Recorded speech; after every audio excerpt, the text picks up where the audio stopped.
I am Gunnery Sergeant Hartman, your senior drill instructor. From now on, you will speak only when spoken to. And the first and last words out of your filthy sewers will be, sir. Do you maggots understand that? Sir, yes, sir. Bullshit, I can't hear you. Sound off like you got a pair. Sir, yes, sir. If you ladies leave my island, if you survive recruit training, you will be a weapon. You will be a minister of death praying for war. But until that day, you are pukes. You are the lowest form of life on earth. You are not even human fucking beings. You are nothing but unorganized, grabastic pieces of amphibian shit.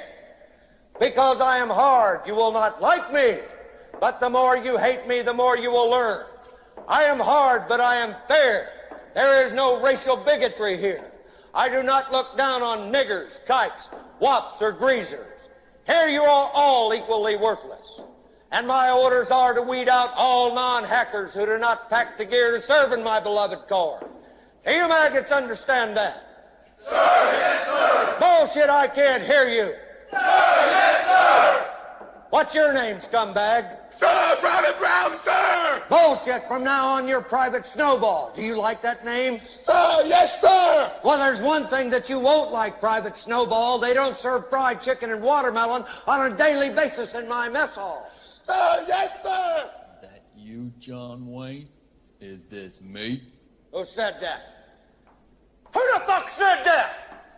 Who's the slimy little communist shit twinkle-toed cocksucker down here who just signed his own death warrant? Nobody, huh? The very fucking godmother said it. I'm fucking standing. I will PT you all until you fucking die. I'll PT you until your assholes are sucking buttermilk. Was it you, you scroungy little fuck, huh? Sir, no, sir. You little piece of shit, you look like a fucking worm. I bet it was you. Sir, no, sir. Sir, I said it, sir. Well, no shit. What have we got here? A fucking comedian, private joker. I admire your honesty. Hell, I like you. You can come over to my house and fuck my sister. You little scumbag. I got your name. I got your ass. You will not laugh. You will not cry. You will learn by the numbers. I will teach you. Now get up. Get on your feet.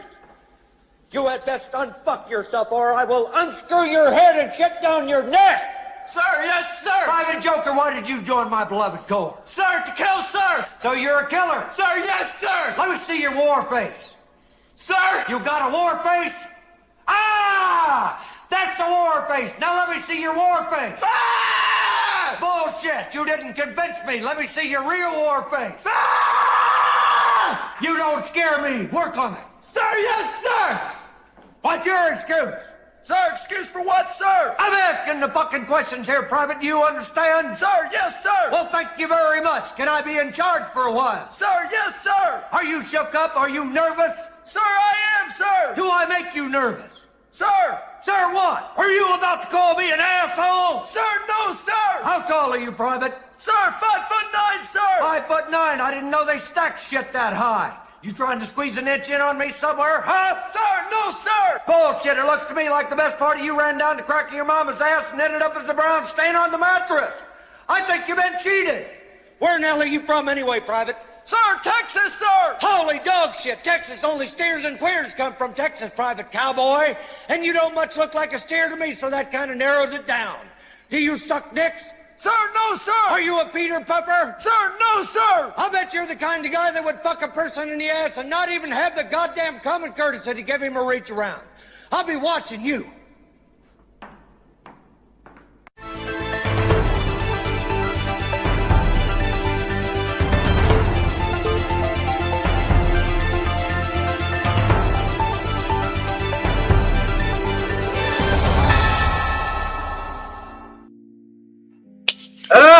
Good morning, good afternoon, good evening, wherever this video finds you. Welcome to Tex. Y'all like that intro? Did it take you back? I figure I have a little fun with it. I noticed that on YouTube, a lot of people have been reviewing, because you know how it is with the algorithm. You watch one thing and next thing you know, everything pops up. So I noticed that there have been a lot of reviews on not Saving Private Ryan, although that but also on Full Metal Jacket. I was like, you know what? That would make a cool little intro. Like, let me play with that. So there it is. So at any rate, so much to get into. We're going to start off with Iran bending the knee. All right. Iran, they messed around there and found out. And they decided that, you know, maybe it's best they chill out for a while. Because, I mean, for years, all they did was stockpile. And you saw the results of that this past week against Israel. Like, remember they attacked Israel last year and they fired a whole bunch of their old stuff, whole bunch of old junk. All right. And of course, you know, the dome, it knocked everything down. Everything was cool. They survived it. And then came, of course, some hypersonic missiles got through. Of course, because that's what they do.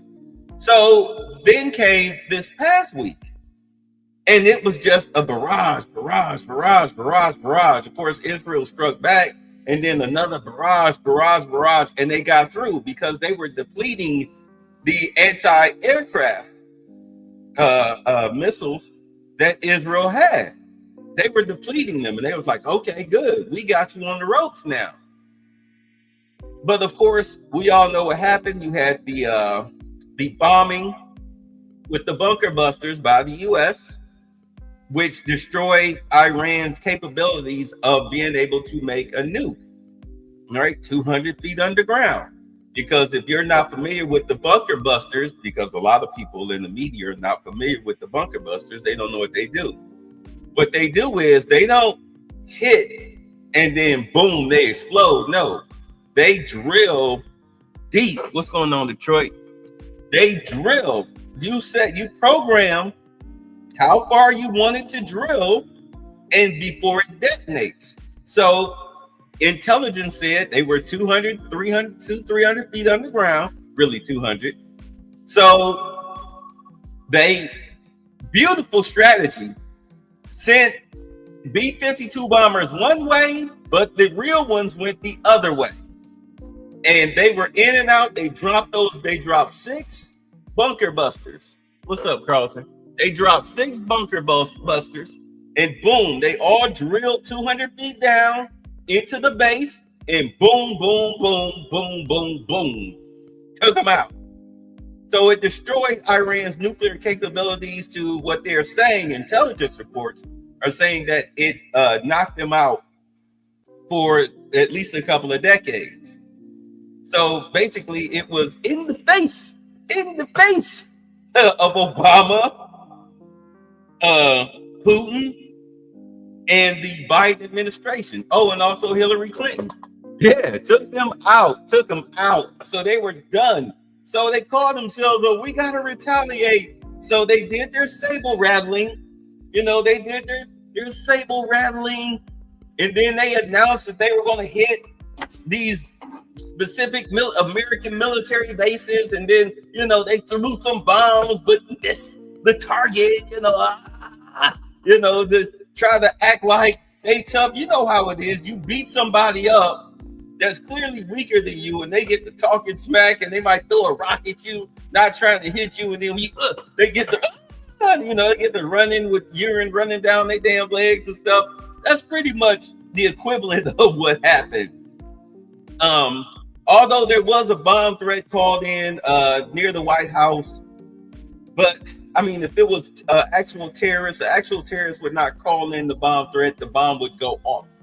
So we'll find out which little weak-willed, lily-livered, mediocre, liberal white male, the real inadequate white male in this country. We'll find out which one of them little punk MFers is the one that called in this fake bomb threat. Because, I mean, come on. Eric Snowden told you they already know who you are, what you talk about, where you at all times. Trust me, your little cell phone, whether it's, a little track phone or whatever, trust me, they record all your conversations. They know where you are at all times because of your little communications devices. They know exactly where you are. There's a whole data center. All they got to do is just go in, maybe with a warrant, which they can quickly get, and retrieve the information. And then they see, you know, you're doing the perp walk.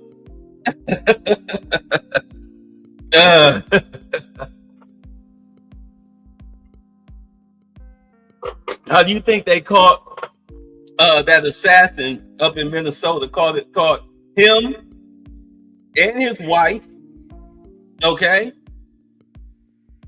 And as much as they try to say, oh, he didn't leave a manifesto, I'm sorry, but if you got a whole list of names, you got a hit list and all of this stuff and whatnot, okay, well, let's say it's not a manifesto, but he did have a hit list. And when you caught him, and this is the messed up part, he wrote a letter to Kash Patel because he didn't think that he was going to be taken alive.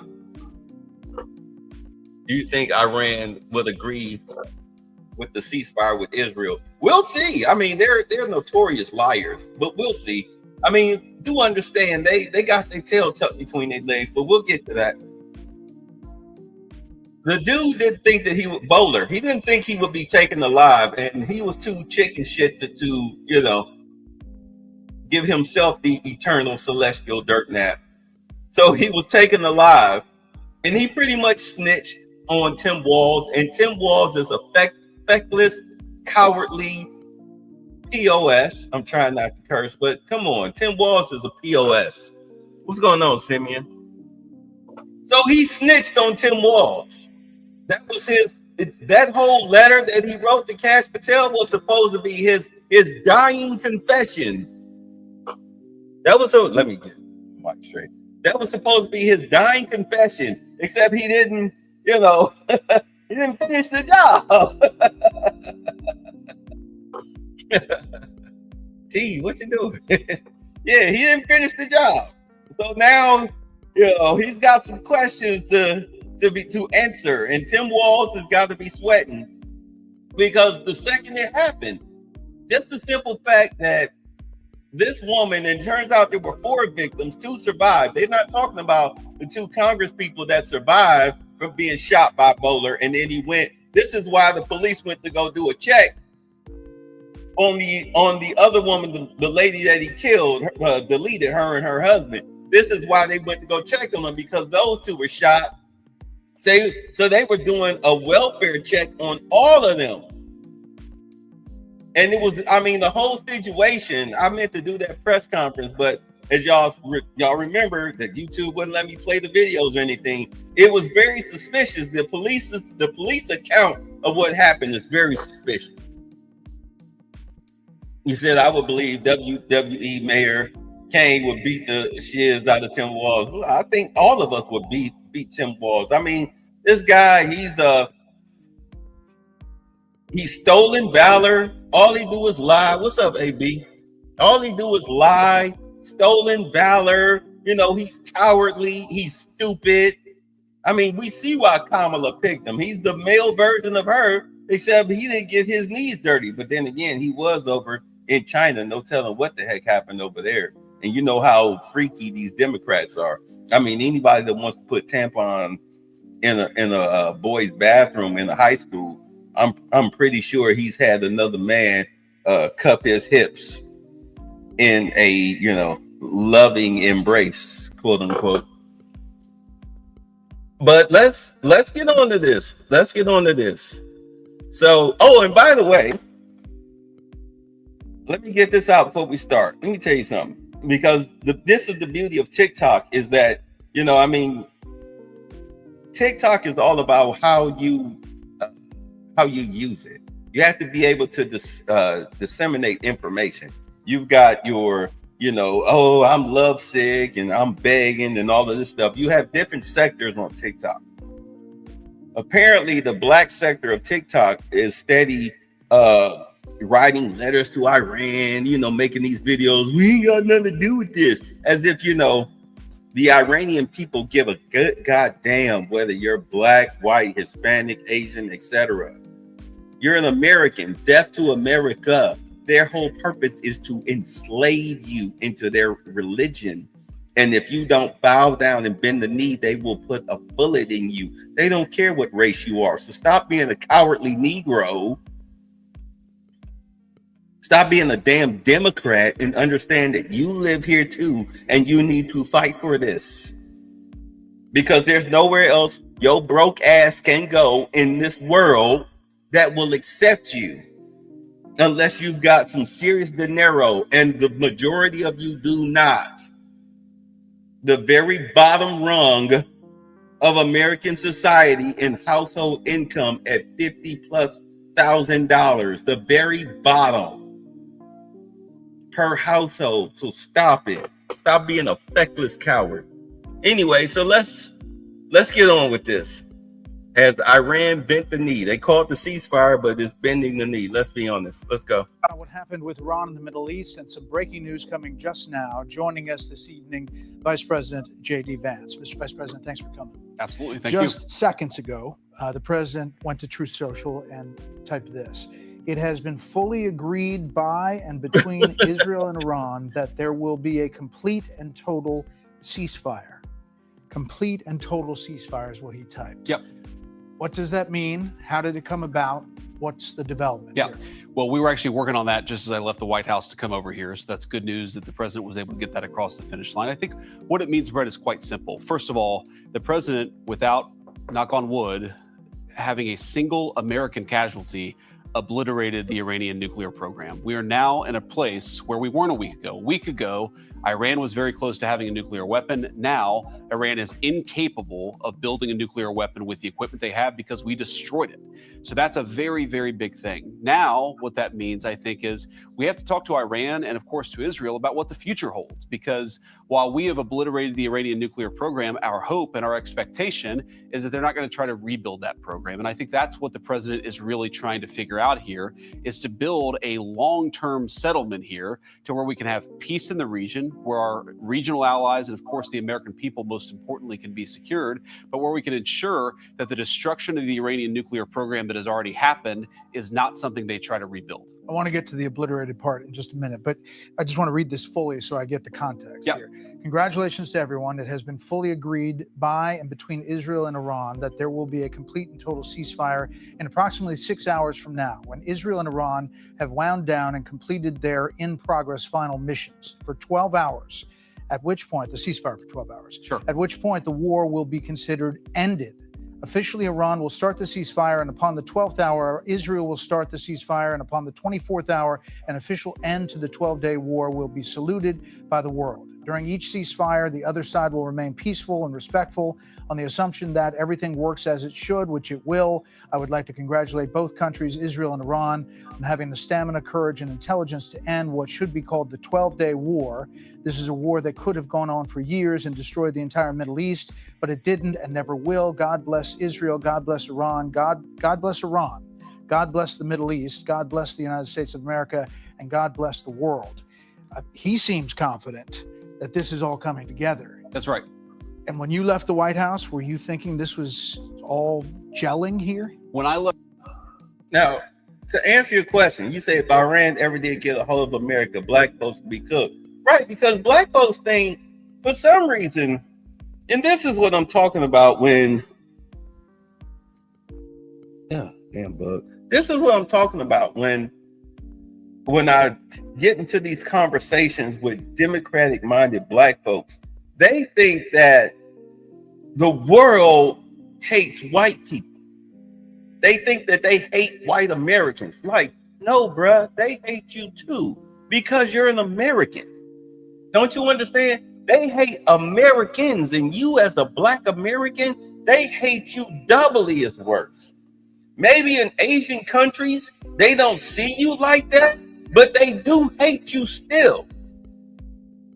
Outside of the U.S., as a black person, you are, thanks to American media, you are a sexual conquest.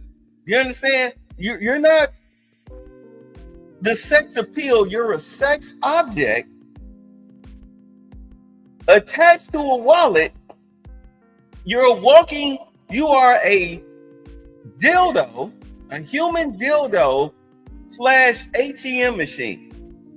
This is why even when brothers, when they get married to these women overseas or in South America and they bring them back, the chicks go buck wild and leave them.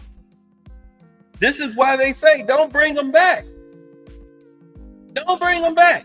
Especially if you go to these South American and Southeast Asian countries where they prefer light skin or white skin, because they have color complexes too. The Philippines and South America have color complexes. The lighter, the brighter is how they look at it. Because you understand, they have black people there too, be they black Hispanics or black Asians, and they want nothing to do with them. Look at their television programming. They do not highlight anybody darker than a Mexican. Okay, even Mexico doesn't promote black people, black Mexicans. They exist all over the world. You do not see, except for Europe, you do not see them promoting people that are darker than me. You know what I'm saying? So for black Americans who are darker, matter of fact, just period, for a black American to think that, you know, if an invading army or an invading force, be it from South America or the Middle East or China, Southeast Asia, Russia, whatever, for you to be so disillusioned to think that you will get a pass because you black, because it's the white folks that's the real enemy. No. You are a kafir. Hello? You are a kafir. You've done nothing with your time here in America. You are known throughout the world for being a court jester / entertainer and an athlete / entertainer or a thug. They don't look at black Americans and see, oh, upstanding, well-to-do businessmen, Fortune 500 company. No, they don't see you like that. You say India got it real bad with the colorism. Right. I'll never forget, I was watching, damn it, what's the name of that show? 90 Day Fiance. And you had the old white woman. She's like 61 years old. And she messing around with this 30-some-year-old Indian dude. She's in India. She done moved to India. She old. She ugly. You know. She a grandma. She done moved to India. The dude got her up in an apartment, hiding her from his family and all this stuff, you know, because he was, you know, had an arranged marriage. This chick, like a moron, decides one day she cooped up in the apartment. She want to leave the apartment and discover the area and try to get a job. You know, she couldn't get a job because she's a foreigner with an American passport. She couldn't get a job. Anyway, she come back home. The dude comes back home later that night because he creeping, you know. He creeping. And she tells him about her day. Yes, I went out there, went to the market. He said, chick, oh my God, are you crazy? You could have been snatched up. Even though you a 61-year-old, old, scraggly, dried up, prune-looking white chick, you blonde hair, blue eyes, they don't care. They snatch you up and have you on the sex market like this. You so lucky. This is why I tell you, don't leave the apartment unless I'm with you. Damn. At least that they see that I'm with you, like, oh, okay, all right. They understand, you know what I'm saying? It's just like if you go to the projects of the ghetto and they see you with somebody that's, you know, local, that's familiar. Keep in mind, fellas, it's how you avoid getting caught up. Most times when you go to see some chick that lives in poverty, in some crappy apartment complex or something like that, if they know that, oh, okay, yeah, she's selling, that's right. Oh, that's LaQuisha. She sell box. Okay, that must be one of her tricks. You know what I'm saying? You best go with nothing in your car. You better have a good alarm system. You better park out front where you can hear it. You know what I'm saying? You better be in and out within the hour. Don't spend the night. You'll come out that stuff can either be gone or sitting on cinder blocks. You know what I'm saying? Because they know who you come to see. You got an escort. They give you a ghetto pass. Hello, ghetto pass. When she goes out with him, she get a ghetto pass or an Indian pass. Yeah, so yeah, you're right. India got it real bad with the colorism. I saw a video, last year, it was this white couple. They were from like Germany. White dude, white chick. You know, they in Germany, they backpacking. They got attacked. The girl got gang raped by like 5 Indians.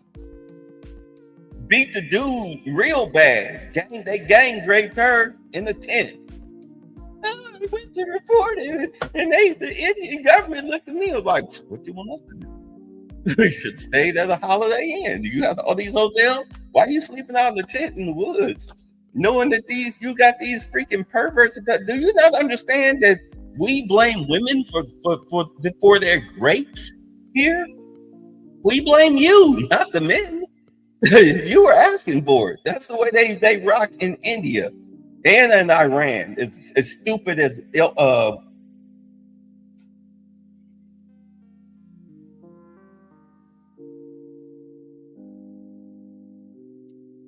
I'm gonna repeat Bill Maher. You got to do something about it. When Whoopi Goldberg said that we as Black people have it just the same, if not worse, here in America than we do in India, oh my God. And then, of course, you had Sonny Holston, the resident racist who comes from a slave trader, had the nerve to co-sign her. It's like, bitch, are you for real? Well, they drag gay people behind cars. When's the last time that's happened? You can't even name off the top of your head the last time a gay person was dragged behind a car or a Black person was hung from a tree. I was talking to Lewis about this. I was like, when's the last time a Black person hung from a tree? And he, I think it was, and I was like, name the year. Yeah. I mean, I'm not putting him on the spot. I'm not just my brother. I'm just saying that, for those of us in the circle, even we can't even remember. It's like once every 5, 10, 20, 15, 30 years. I mean, I'm exaggerating, but you can't name the last time. All of that stuff came to a halt. As far as being in like a regular everyday occurrence or, at least once a week, all of that came to a halt after the 60s. Occasionally, you'll get some dude in a redneck county somewhere because, like a stupid, he dating some white girl in college and then he go back home to meet her family in Tennessee and now his body is washed up in a river. You know what I'm saying? Like, dude, what the hell? You don't go home with Katie and her family lives in the Ozarks. Are you stupid? I'm going Thanksgiving dinner at my girlfriend Katie's house. Her parents are going to smile. Look, are you kidding me? Even when I was in Ohio, I was dating a college professor. Of course, she was white. Going to her, she was like, they stayed 45 minutes outside of Columbus. Going to her family's house for dinner and everything. Bruh, you think I went without personal protection? Are you kidding me? I'm sitting up here. I watched her. I watched her when she made my plate because she made plates. I watched her make my plate. I'd be damned if I saw her turn and all of a sudden see some funny, here, eat. No. I'm watching. I made my own drinks and everything. I kept an eye out. My spider sense was on 10. in my hip. I go ahead, make a move, Jethro. Rather be judged by 12 than carried by 6. I'm in Ohio. Yeah, you think I'm playing around? Hell, even when I was just at her house, staying out in the country, laying for days. Please.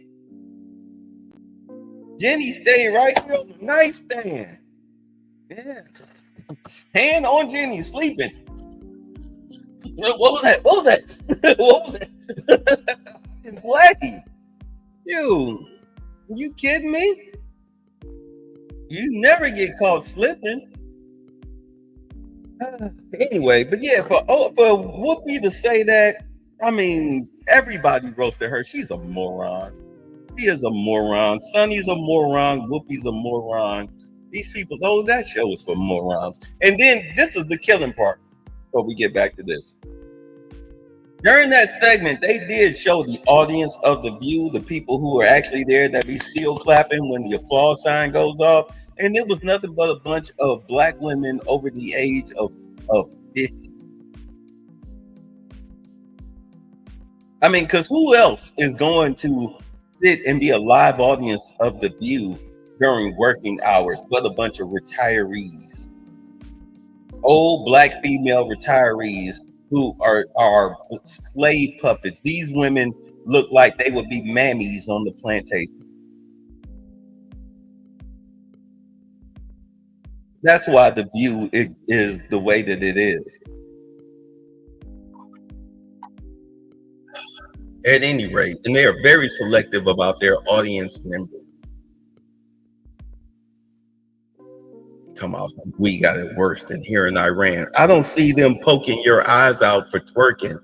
You got these two girls, they're threatening to execute these two Iranian girls for just dancing at like some Iranian memorial. These two girls might be up for execution just for dancing. Please show me the black women who are up for execution for twerking at a Lululemon. Like, man, you don't gonna sit your old ghetto ass down somewhere. I mean, you sitting up here on TV making $9 million a year, headlining a goofy TV show, and got the audacity. And if you notice, it's always people with millions of dollars that have the audacity to be talking about racism. Get the fuck out of here. You make more than half your neighbors in the neighborhood that you live in. Shut up. Shut up. Shut up. Shut up. You are a tool. Anyway, let's get to this. Brett Baer, who hates Donald Trump, he asked the question. Get back to it. I'm sorry, y'all. So much has been going on. I haven't been able to get to it, so I'm just getting it all off my chest. But let's go. Excuse me, Roberto. He seems confident that this is all coming together. That's right. And when you left the White House, were you thinking this was all gelling here? When I left the White House, I thought that we might be able to get it across the finish line before this broadcast, and it looks like the president has been able to do that. I mean, look, he's been working the phones constantly. Frankly, before the 12-day war started, but certainly over the past 12 days, the president's been extremely clear about America's national objective here. It is to create a world where Iran cannot build a nuclear weapon. We, of course, destroyed the nuclear program that they had, and the president told the entire team, we're going to work to make sure that they don't try to rebuild that nuclear capability in the future. And look, this is a great thing. For Israel, think about this. They've accomplished an important military objective. They've helped us destroy the Iranian nuclear program. They've also destroyed the conventional missile capability of Iran that threatened the country of Israel. For the Iranians, I think this is a new opportunity to actually pursue the path of peace. As I said yesterday, what the Iranians have showed through their support of terror networks, through their now failed effort to build a nuclear weapon, is that they're just not very good at war. And I think the president really hit the reset button and said, look, let's actually produce long-term peace for the region. That's always been his goal. I actually think when we look back, we will say the 12-day war was an important reset moment for the entire region. Would you be? I mean, let's just be honest here. I'll let it play, but let's just be honest here. Let's just be honest here. Iran is very impulsive. These people, for them to be so all 72 virgins, I can't wait to be in a cave and have 72 11-year-old boys to sodomize. There's 72 virgins. They can't, as much as they pray and worship death and Allah, Muhammad, and everything, they're not the smart people. And to be honest, the strikes that Israel and the United States did on Iran was not to destroy the Iranian people, because those people are being held hostage by a terrorist regime. Excuse me. I remember seeing pictures of what Iran looked like in the 70s and whatnot before the terrorist regime took over, and it looked like these pictures looked like they were from America. You had women walking around in blouses with the tops on, but you gotta unbutton it's not buttoned up to the top, with mini skirts and high heels and pantyhose, and they smiling. They had these little processed hair, and they just living their life. It looked like a picture out of 1974 America. And now you have a terrorist regime where they poke women's eyes out. They blind them for just having their hair out. You can't hold hands in public. They arrest you, beat you, rape you, murder you, torture you. There's no freedom of religion or anything. Whoopee. Do you understand? They're under a terrorist regime. These people are not smart. And the Iranian people, they're done with this. I mean, they hang people that practice alternative lifestyles. They hang them from cranes. They do that annually. Queer for Palestine, they're queer for Iran. Go on over there then. Go ahead, please. You queer for them, please go to Iran. We'll stamp your passport. Take your little gay ass over there. Go ahead, rainbow flag. Go to Iran. Go to Palestine. Go ahead. Go. Please go. I hope you film everything. Even film yourself on your way down to hit the pavement. Please film it. We want you to let you know that, you need to shut the fuck up about a great many things.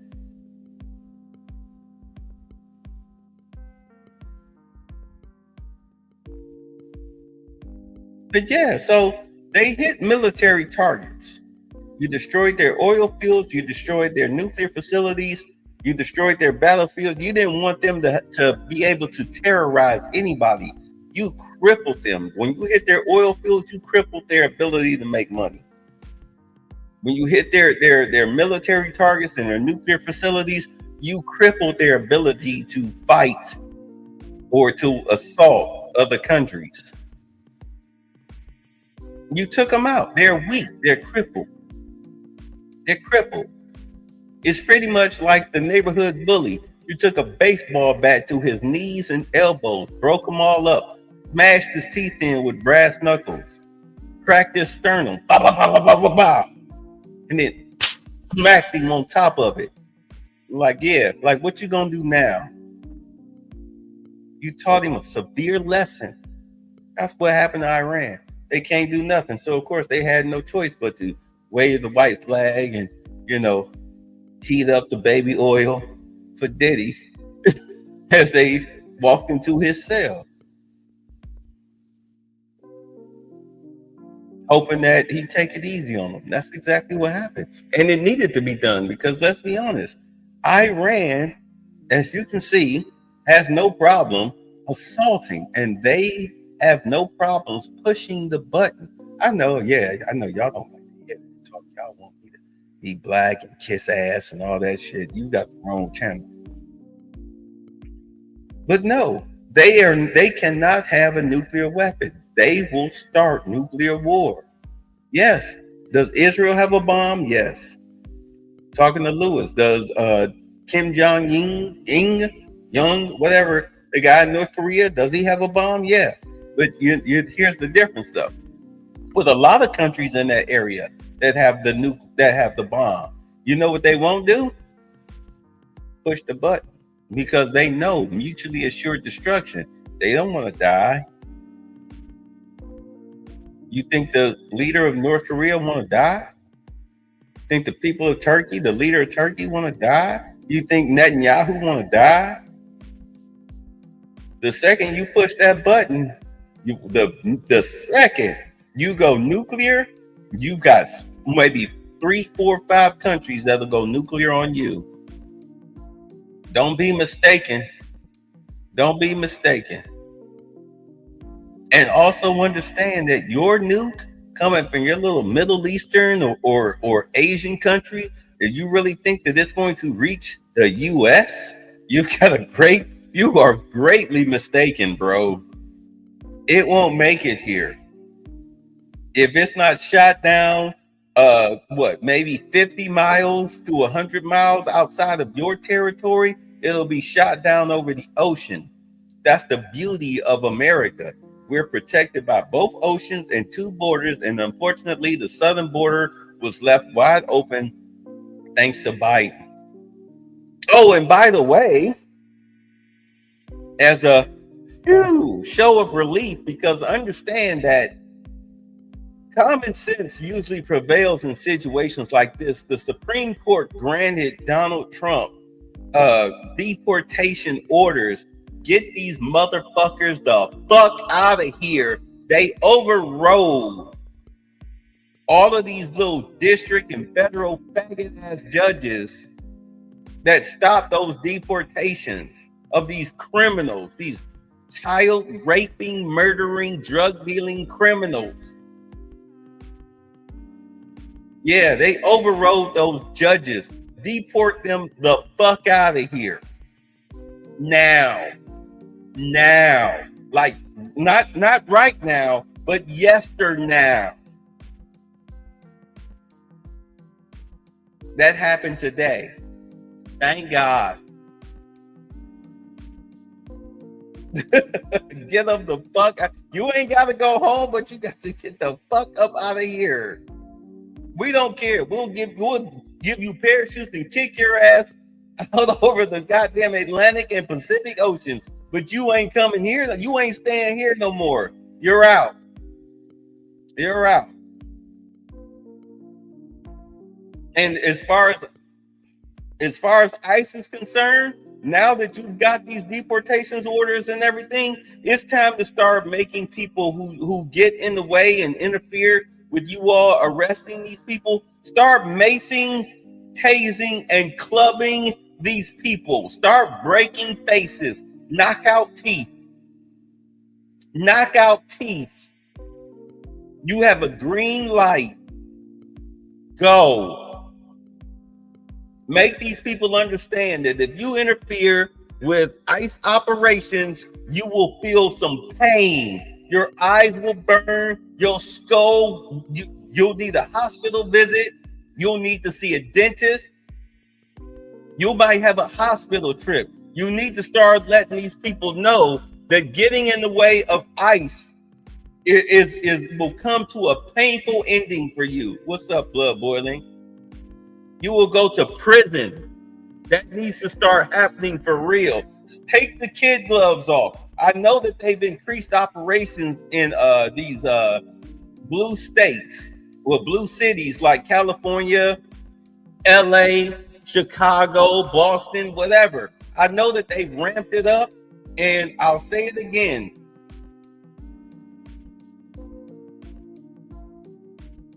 Donald Trump, Kristi Noem, Tom Homan need to put out a special message. If you are a retired or current police officer or military service member, you need a job. ICE is hiring. ICE and the FBI are hiring. Please submit your resumes to our local field offices. Come on in. You passed the background check. You passed the lie detector test. As far as what we're looking for, you know, we don't care about the other stuff. As long as you're America first, come on in. Come on in. We got a badge and a gun and a vest, Kevlar vest, and a mask for you. Let's go. Let's go. When this big, beautiful bill passed, they're going to add thousands of more ICE agents and also more judges to handle all of these cases. As far as these immigration judges, they're going to add thousands more immigration judges. So that way the system's not overrun. Let's go. Let's go. Because right now, with everything that's going on, people are starting to understand and realize that the safety and security of the country is what's at stake first. If America falls, you fall. Ain't nowhere else you can go. You ain't gonna run off back to Cambodia or Africa or South America because you're not from there. As much as the American Negro claims to be African American, dude, them people in Africa don't see you as African. You are a Kafir to them.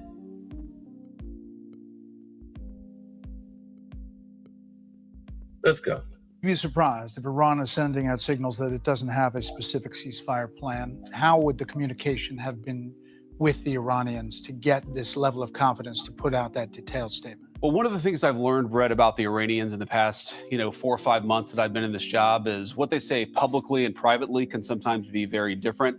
I think what the Iranians have shown very clearly is they don't want this war to go on for much longer. Their air defenses have been totally destroyed. Their conventional missile program has been largely destroyed. And of course, their nuclear program has been obliterated, as I said before. So I think the Iranians are at a place where they don't want to keep on fighting.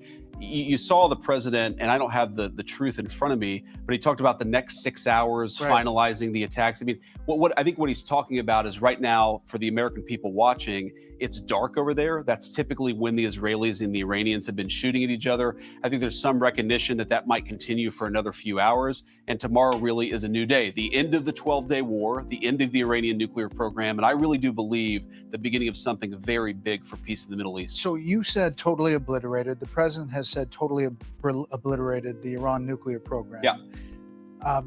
Do you know for sure where all the highly enriched uranium is? Well, Brett, I think that's actually not the question before us. The question before us is, can Iran enrich the uranium to a weapons grade level? And can they convert that fuel to a nuclear weapon? And we know, based on the success of our mission, of course, the leadership of the president, but the incredible skill of our military, that the two mission objectives are completely successful. We know that they cannot build a nuclear weapon. Now, you asked about the highly enriched uranium. Yeah, like 900 pounds of it. But what we know, Brett, is that uranium is something that exists in very large supply. Our goal was to bury the uranium, and I do think the uranium is buried, but our goal was to eliminate the enrichment and eliminate their ability to convert that enriched fuel into a nuclear weapon. I think this is an important point, Brett, because so many of the folks who have focused on the highly enriched uranium, 60%. the main focus, Brett, has been to destroy their enrichment capacity, because we don't want that 60% uranium to become 90% uranium. That's the real concern, and that's what was so successful about our mission. So after all this, if the Iranian government survives as is, what's to stop it from rebuilding over time if they in fact moved the 60% highly enriched uranium? That's the concern. No, the big concern, Brett, and this is again what we destroyed, is their ability to enrich uranium. If they have 60% enriched uranium, but they don't have the ability to enrich it to 90%, and further, they don't have the ability to convert that to a nuclear weapon, that is mission success. That is the obliteration of their nuclear program, which is why the president, I think, rightly is using that term. But here's the question. If Iran is desperate to build a nuclear weapon in the future, then they're going to have to deal with a very, very powerful American military again. Our hope is that the lesson that the Iranians have learned here is, look, we can fly a bunker buster bomb from Missouri to Iran completely undetected without landing once on the ground, and we can destroy whatever nuclear capacity you build up. I think that lesson is what's going to teach them not to rebuild their nuclear capacity. Yesterday. Right, because Marco Rubio, and I was just finding that because do understand he's the Secretary of State. He was grilled by some no-name reporter, and he had to put his foot in her to let her know, like, look, chick, you don't know what the hell you're talking about. But The one thing that's missing in this whole thing, it's like what you say, so they're going to continue shooting at each other until the sun rises. No, they're done shooting. They're done. Because Iran has been crippled. There's nothing they can do. I mean, you've already got, Iran is already washing the poop off your peen in the sink in the jail cell. You understand? They're already doing cleaning up their blood and feces off of your stick. After you done drop, a couple ounces up in them. Iran is done. There's nothing they can do. He says it kind of sounds like he's reading from a script, because do understand when you are working, and this is what I was getting at, when you are working under this Trump administration, under his White House, everything that you say has to be approved. This is why Tulsi Gabbard, this is why she was not at the cabinet meeting, the last cabinet meeting they had, and Marco Rubio pointed out that there was a snitch in the room at the cabinet meeting. This is why I hate it. I was going through so much stuff, y'all, last week dealing with, my father and everything. He's fine. I just had to do more security measures on the house because of him today. All right. But, so I haven't been able to talk to y'all. But there was a snitch sitting right there in the briefing, in the cabinet meeting, and Marco Rubio called the snitch and said, yeah, there's a snitch right here sitting at this table. But Tulsi Gabbard wasn't there because the snitch is a holdover from the Biden administration. And he was sitting in the room, and Marco Rubio called him out without naming him, but everybody knew who the hell he was talking about. I haven't been able to Google it, but I have to go through these names. I have to go through the list on these names to find out who the heck he was talking about. But this dude was feeding Tulsi Gabbard bad information. This is why she was in the doghouse. This is why she's been MIA. She's been fed bad information by a Biden holdover snitch. And this is why also they didn't inform the Democrats of the plan, because they would have leaked the information. They would have snitched. Do you understand? They would have snitched. But they do have the call logs. But just to show you how much of a piece of shit the Democrats are, as far as when it comes to their Trump derangement syndrome, you have the call logs, the call records of where they called the Democrats and say, hey, look, this is what we're finna do. But Hakeem Jeffries and them and Chuck Schumer didn't answer the phone. But so the Trump, but they went ahead with it anyway. This is why you got AOC to go, even though we didn't. But they called him. They didn't say no. Well, okay. Don't say we didn't call you. Don't say, oh, they didn't inform us. You can answer your phone. We got the call log, bruh. Ain't that right, Gavin Newsom? Got the call logs? If you don't answer the phone, what the hell you want us to do? We ain't doing the operation anyway. Because they know that the Democrat is answers to a foreign entity. They answer to several foreign entities. So they was probably going to lie to them anyway. Remember, they sent the decoys out west towards California, Hawaii, but the real operation headed across the Atlantic.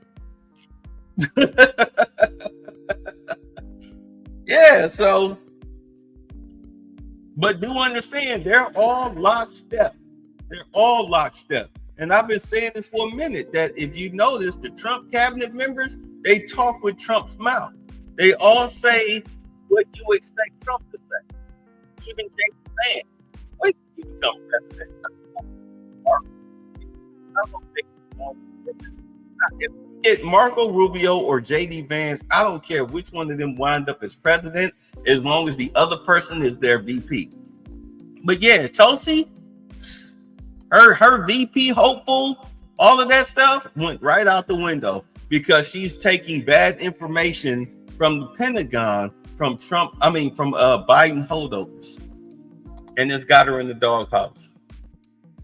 Were you speaking on the president's behalf when you said he was not interested in regime change? Well, Brett, what I've said is the American military, that is not our mission as regime change. Our mission was to destroy the nuclear facilities and the nuclear program of Iran, which we, of course, did. I think what the president's also said is that the Iranian people want to make a decision about regime change. That's between the Iranian people and the regime. Of course, we support freedom fighters all around the world, but our mission was to destroy the nuclear facilities, and that's what we did. So you don't think there's any mixed message when he goes to Truth Social and says it's not politically correct to use the term regime change, but if the current Iranian regime is unable to make Iran great again, why wouldn't there be a regime change? Miga. Well, I think what the president is saying very clearly, Brett, is if the Iranian people want to do something about their own leadership, that's up to the Iranian people. Yeah, that's up but to the them. American national security interest here is very simple. It's to destroy the nuclear program. That's what we've done.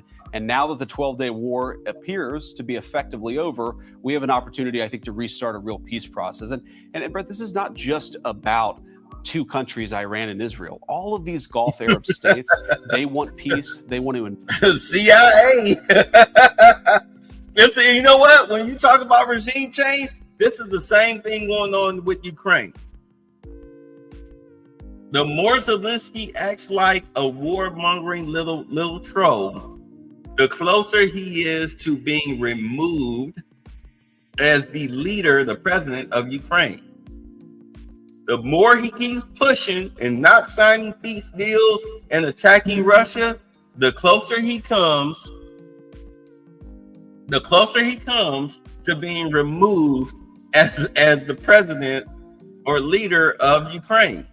Same thing going on with Iran. The more you keep putting Iranian citizens in danger, all right, if they decide that they want to have a civil war, that's on them. That's on them. I mean, we don't know where they got AR-15 American style AR-15s from, and M16s and all of that stuff. We don't know where the Iranian terrorists who are fighting to take over their government, we don't know where they got old style American weapons from. We just know that they got them. I show us the receipts. You know, I mean, you know, it's up. In all honesty, I would not be surprised. Let's be honest. I would not be surprised if the regime change happened because Israeli forces made the move. Just like with Zelensky, I wouldn't be surprised if Russian forces made the move. I wouldn't be surprised if Israeli forces made the move and took out supreme leaders to help their freedom fighters make the move in order to have a regime change to where human rights violations by their government cease to exist because there's new leadership, because of a regime change. I wouldn't be surprised because, I mean, currently the regime that you have in place in Iran and in Ukraine, these people are warmongering terrorist psychopaths, and they need to be removed. They need to be removed by hook or crook. They need to be removed. Let's just be honest. Look at all of the turmoil that's going on in the world right now. Where's the turmoil coming from? In Iran, it's coming from their leadership. From Ukraine, it's coming from their leadership. And here in America, it's coming from Democratic leadership. So you need a regime change. This is why when I was talking about David Hogg, I was like, he wasn't wrong. You do need to primary and get rid of your current leadership. But the thing about it is that what David Hogg was doing, he didn't do it in secret. He was too vocal, and he was pushing people like Jasmine Crockett as a Democratic leader. Like, dude, are you dumb or are you stupid? But he felt that she was a good, what's up, Sick Diggy? He felt that she was a good puppet for him to control. But dude, no. AOC, Jasmine Crockett, that whole little crew or whatnot, Ilhan Omar. No, man, you need to drum those people up out of the Democratic Party because they don't speak for Americans. These people are communist, socialist, Marxists. They need to fucking go. Americans don't sit well with that.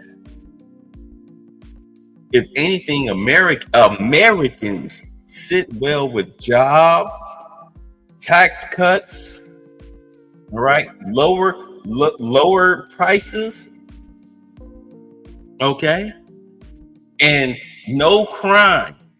You're against all four of those. Yeah, Carlton, regime change equals someone getting their wig split, and that has to be done by the locals. Now, if you want to fund the locals on the low, quiet, throw the rock, hide your hands, if you want to do it like that, then you have to do it like that. But you cannot be directly involved. Six said the regime in Iran is a Shia-based Islamic theocratic state. They're calling for an Islamic revolution that is a direct threat to certain regimes in the Arab world. Hey, look, it's 2025. All this women wearing burqas and all of that stuff, man, you got to get rid of that. Don't allow feminism to come into your area, but you have to look, just like America, rape is illegal. Sexual assault is illegal. Women should have the ability to be free to do what they want to do without the breaking of morality. You know what I'm saying? The problem here with America is that we have too much freedom, way too much freedom. But you can curb some of that through legislation, which we're seeing here in America now. But, you know, I mean, because we are the cornerstone of the world. Everybody loves American culture. This is why we are the most capitalistic, most enriching country in the world, because we are the most freest country in the world. But some of these freedoms need to be real. You need to reel in some of these freedoms. Twerking in the Lululemon should get your ass fined. You should pay a hefty fine for that because that's public indecency. You shouldn't be able to get away with that.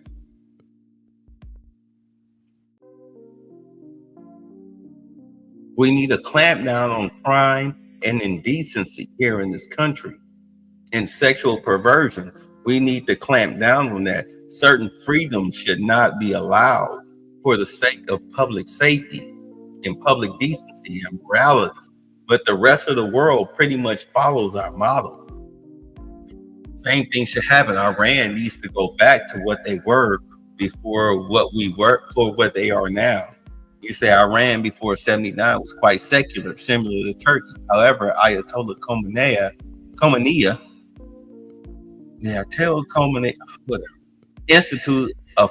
instituted a form of Sharia law. Exactly.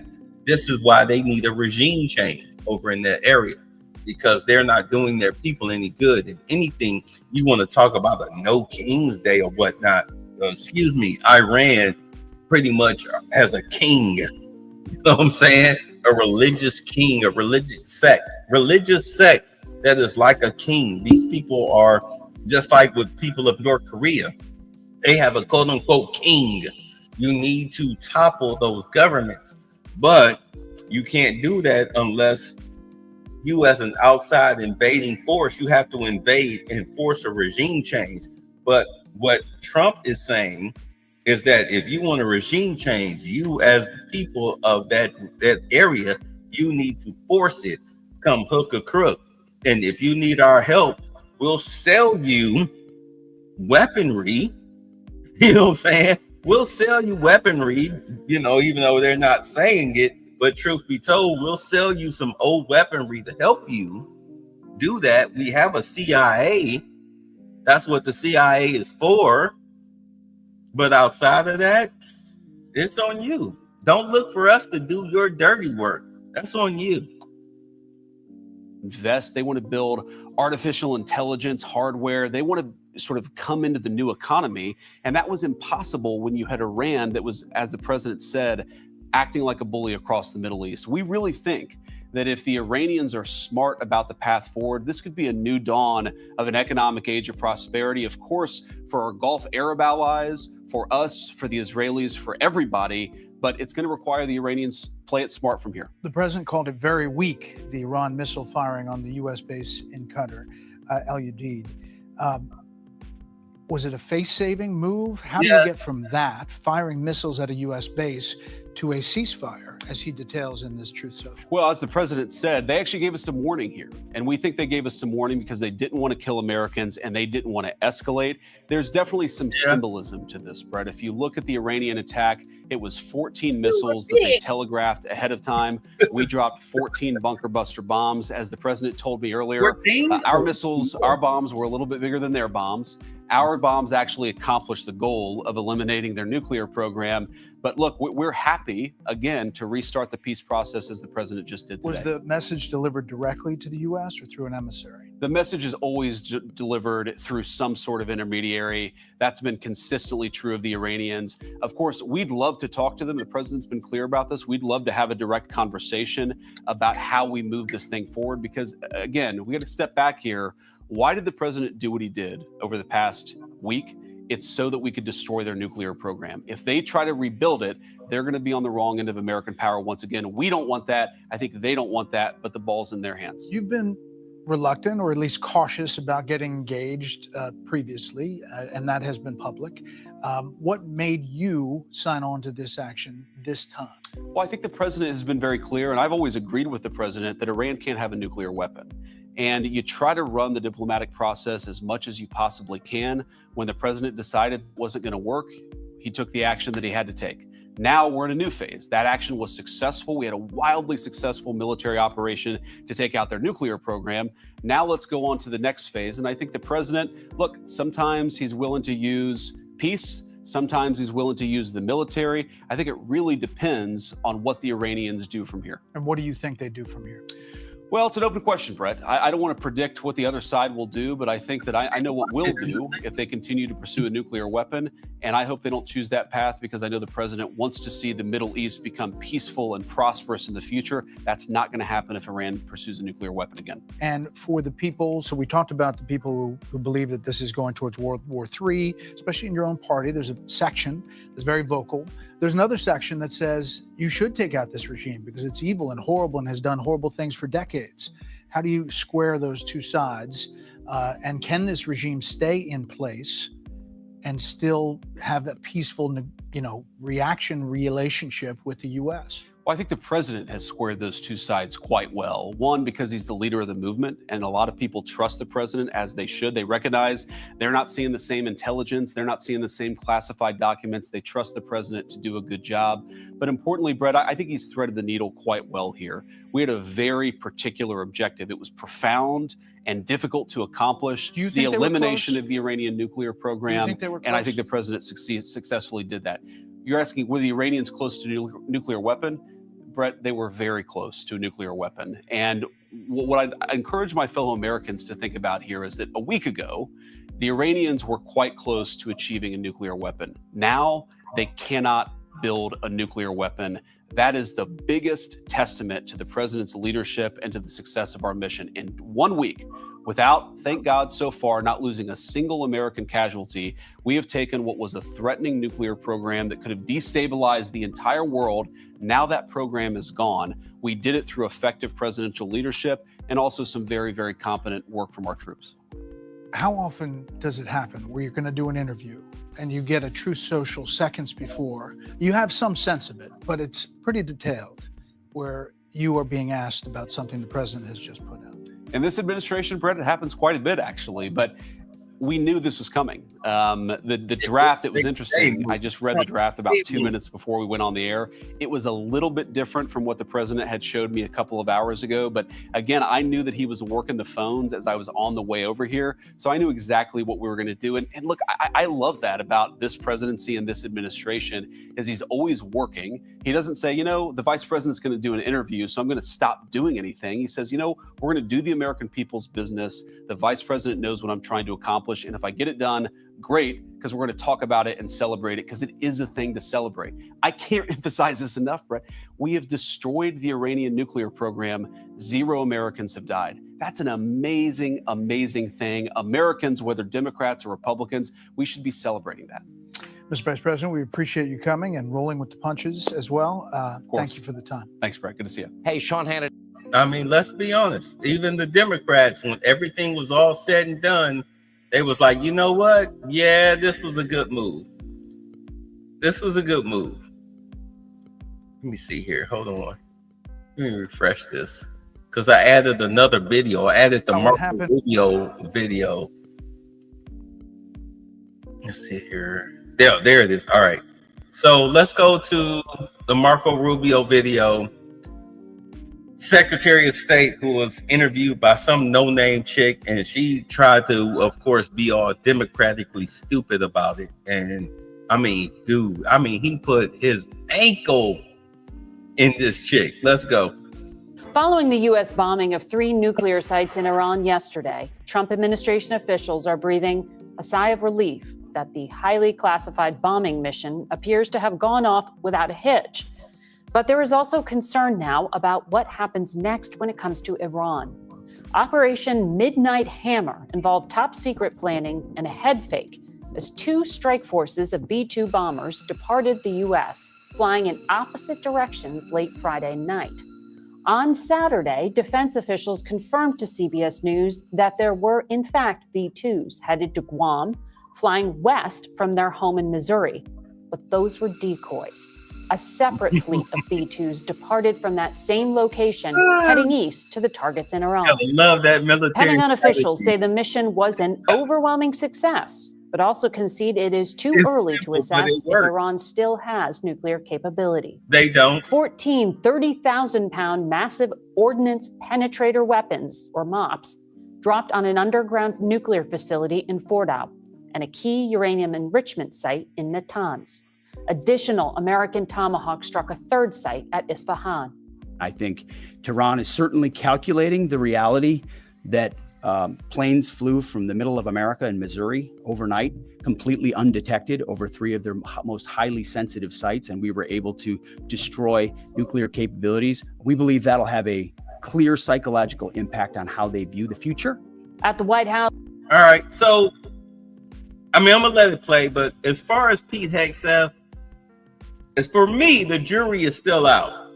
After this, I've got a couple of situations where Pete Hegseth is questioned because I believe that the Democratic Party wants to know that they want to know if they can turn him to be a traitor against the United States.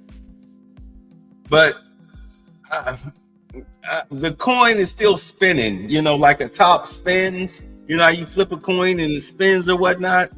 I don't know about Pete Hegseth. I'm just being honest. He's the only one in the cabinet outside of now Tulsi Gabbard that doesn't speak in lockstep and barrel with Trump. He doesn't have the Trump mouth, is what I called it. But anyway. Late last night, President Trump issued his own stern warning to Iran. There will be either peace or there will be tragedy for Iran far greater than we have witnessed over the last 8 days. Remember, there are many targets left. Tonight's was the most difficult of them all, by far, and perhaps the most lethal. But if peace does not come quickly, we will go after those other targets with precision, speed, and skill. But, okay. To go deeper than the surface dirt concerning Pete Hegseth and the Trump administration and having people that are lockstep and barrel with him, because the last thing you want is somebody that agrees with you wholeheartedly with everything that you do. You don't want that, especially as the leader of the quote unquote free world. You need somebody that'll push back on the things that you say and do, which is fine. Which is fine. You always, when you reach a certain status level, or even if you just a regular Joe, you got your quote unquote Ace Boone Coon. Who he cool with you. Y'all came up, grade school, middle school, whatever, college, whatever. That's your boy. Y'all are tight. Y'all like this. Y'all thick as Steve. But yo, Ace Boone will call you on your BS. Like, yo, man, hold on, bro. Come on, man. You can't be doing that, man. That's too much. That's too much. You need at least about 2 or 3 people in your circle that'll check you when you getting records. So I think Marco Rubio, JD Vance, and let's see here. Marco Rubio, JD Vance. I think Elon Musk was also one of those people, but Musk, he burnt out. You know what I'm saying? The little drug addict thing, whatever it is, he burnt himself out. So he's out the squad. So, but at least you got JD Vance and Marco Rubio, who at least called Trump on his BS. Like, hold on, man. No, this ain't right. This ain't right. You need to do X, Y, and Z. Reel it back. And Trump is smart enough to at least listen to the people that he picked in his cabinet, because these are the people that he trusts. Tulsi Gabbard is in the doghouse. All right. But Rubio and Vance, those are his Ace Boones. He know he can definitely, especially Marco Rubio, because him and Marco Rubio been bumping heads since 2015 to 16. But he trusts Marco Rubio more than he trusts anybody in his whole cabinet. Let's not play games here. Remember him and Marco Rubio in 2015-16 campaign trail? Little Marco, they was going at it. But he trusts Marco Rubio. He trusts the hell out of him. That's his Ace Boone. If stuff really need to go down, he'll turn to Marco Rubio and be like, yo, what you think? Everybody, clear the room. Marco, stay. What you think? Because Marco Rubio, he's been in Washington for a long time. He's a politician, but he'll play it straight. He'll actually be honest. Also, Mike Johnson. Mike Johnson is also one of his little Ace Boons. What's going on? What's going on with Congress? What's the deal with the Senate?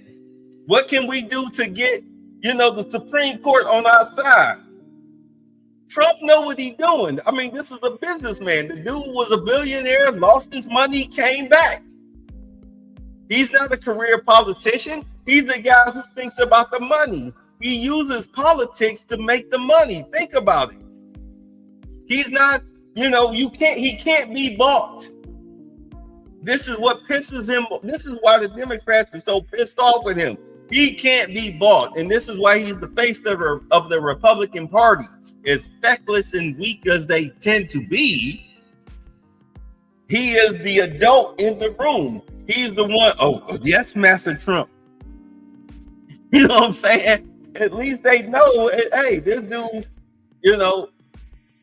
he's showing proof in the private sector. And now he's running the government. We can trust him. But he's got people. He's got Mike Johnson and Marco Rubio and JD Vance, because JD Vance is Republican coming up from Ohio. What's the, pretty much JD Vance is, well, what's the word on the street? How is everybody else thinking it? What is the Republican Party thinking? What's the Democrat? Matter of fact, we don't even care what the Democratic Party are thinking. They're weak and feckless. They're full of pedophiles and criminals and scumbags and race traitors and anti-American scumbags. We don't care what they think. What does the American people think? JD Vance, you're my ear to the street. What's going on with the party? When you really think about it, it's a beautiful marriage here going on with this presidency. If you really look at it from that perspective, as far as what role everybody plays, he's letting RFK Jr. do what you do, bruh. Do what you do. Kill the dyes, get the chemicals out, whatever. Whatever you come with me, I'll sign it. I don't care. I'll have the experts look at it, and if they say, yeah, this is true, cool, I'll sign off on it, whatever. Do what you do. Don't worry about the Democrats. They're powerless. I killed their power. I've killed their power. You see how anti-American and traitorous they are. We're not worried about them. We'll handle them. I mean, I'm only 6 months and 3 days into my presidency. I'm not worried about those scumbags. I'll deal with them when I get around to it. But right now, let's get the country back on track to where it should be. It's a beautiful thing. It's a beautiful thing. Let's go. And those words, go after other targets, have led to confusion and some concern about what is next for the U.S. role in this very volatile crisis. Secretary of State and acting White House National Security Advisor Marco Rubio now joins us. Mr. Secretary, I know it has been an intense few hours, but so far it does not appear that Iran has yet retaliated against the United States. What intelligence do you have at this point about their capabilities to respond, the intent of their proxies? Is there any? Understand this came out yesterday before the bomb, shortly after the bombing. So, it's still fresh. Just so you know. Let's go. Any kind of command and control structure left to activate them? Yeah, well, we'll see what Iran decides to do. I think they should choose the route of peace. We've done everything. We have bent over backwards, to create a deal with these people. Steve Witkoff has traveled the world extensively, met with them. Well, not even met with them, met through the Omanis with them and discussed back and forth. We even put an offer to them that they wanted elements of it in writing, and we offered it to them. Very generous offer, by the way. We've done it, and we're prepared right now. If they call right now and say, we want to meet, let's talk about this, we're prepared to do that. The president's made that clear from the very beginning. His preference is to deal with this issue diplomatically. But he also told them we had 60 days to make progress or something else was going to happen. And I think they thought they were dealing with a different kind of leader, like the kinds of leaders they've been playing games with for the last 30 or 40 years. And they found out that's not the case. So this mission was a very precise mission. It had 3 objectives, 3 nuclear sites. It was not attack on Iran. It was not an attack on the Iranian people. This wasn't a regime change move. This was designed to degrade and or destroy 3 nuclear sites related to their nuclear weaponization ambitions. And that was delivered on yesterday. What happens next will now depend on what Iran chooses to do next. If they choose the path of diplomacy, we're ready. We can do a deal that's good for them, the Iranian people, and good for the world. Yeah. If they choose another route, then there'll be consequences for that. Let me follow up on a phrase you just word, weaponization ambitions. Are you saying there that the United States did not see intelligence that the Supreme Leader had ordered weaponization?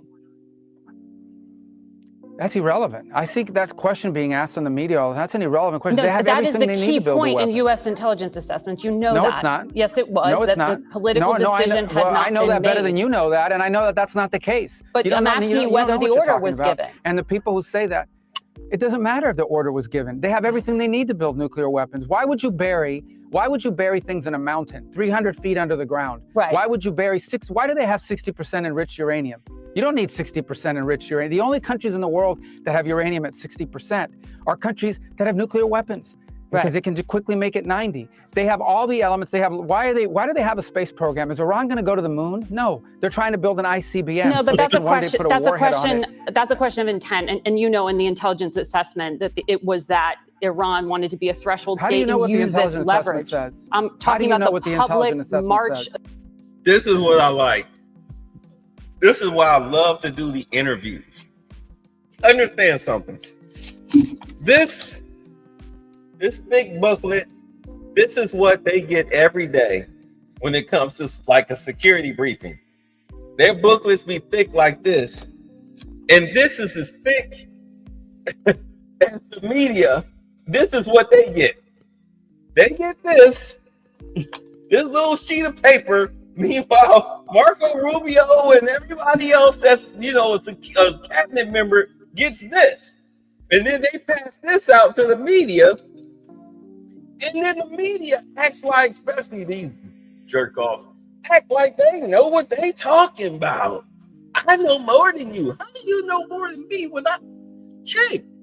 You and I get two different sets of information. I get the whole packet. Meanwhile, you get a sliver piece of paper, and somehow you think that you finna one up me. You finna sun me on national TV with these stupid ass questions. You know what I'm saying? Like, shut up. And Marco Rubio, good Lord. Woo wee. Can you imagine him being the governor of a state? But anyway, let's go. Assessment. And that's why I was asking you if you know something more from but March. That's also if an an order inaccurate was representation of it. That's an accurate representation of it. That's not how intelligence is read. That's not how intelligence is used. Here's what the whole world knows. Forget about intelligence. What the IAEA knows. They are enriching uranium well beyond anything you need for a civil nuclear program. So why would you enrich uranium at 60% if you don't intend to one day use it to take it to 90 and build a weapon? Right. Why are you developing ICBMs? Why do you have 8,000 short-range missiles and 2,000 to 3,000 long mid-range missiles that you continue to develop? Why do you do all these things? They Understood. have everything they need for a nuclear weapon. They have the delivery mechanisms. They have the enrichment capability. They have the highly enriched uranium that is stored. Yes. That's all we need to see. Right. Well, and especially in the hands of a regime that's already involved in terrorism and proxies and all kinds of things around. They are the source of all instability and no one's in the middle. In all honesty, that's enough. I know I said the last time I was on here, I was saying, look, they got to have solid evidence that these people were building a nuke. If you have all of the circumstantial evidence that stacks up to say, yeah, look, these people are building a nuke. I mean, that's all the evidence you really need.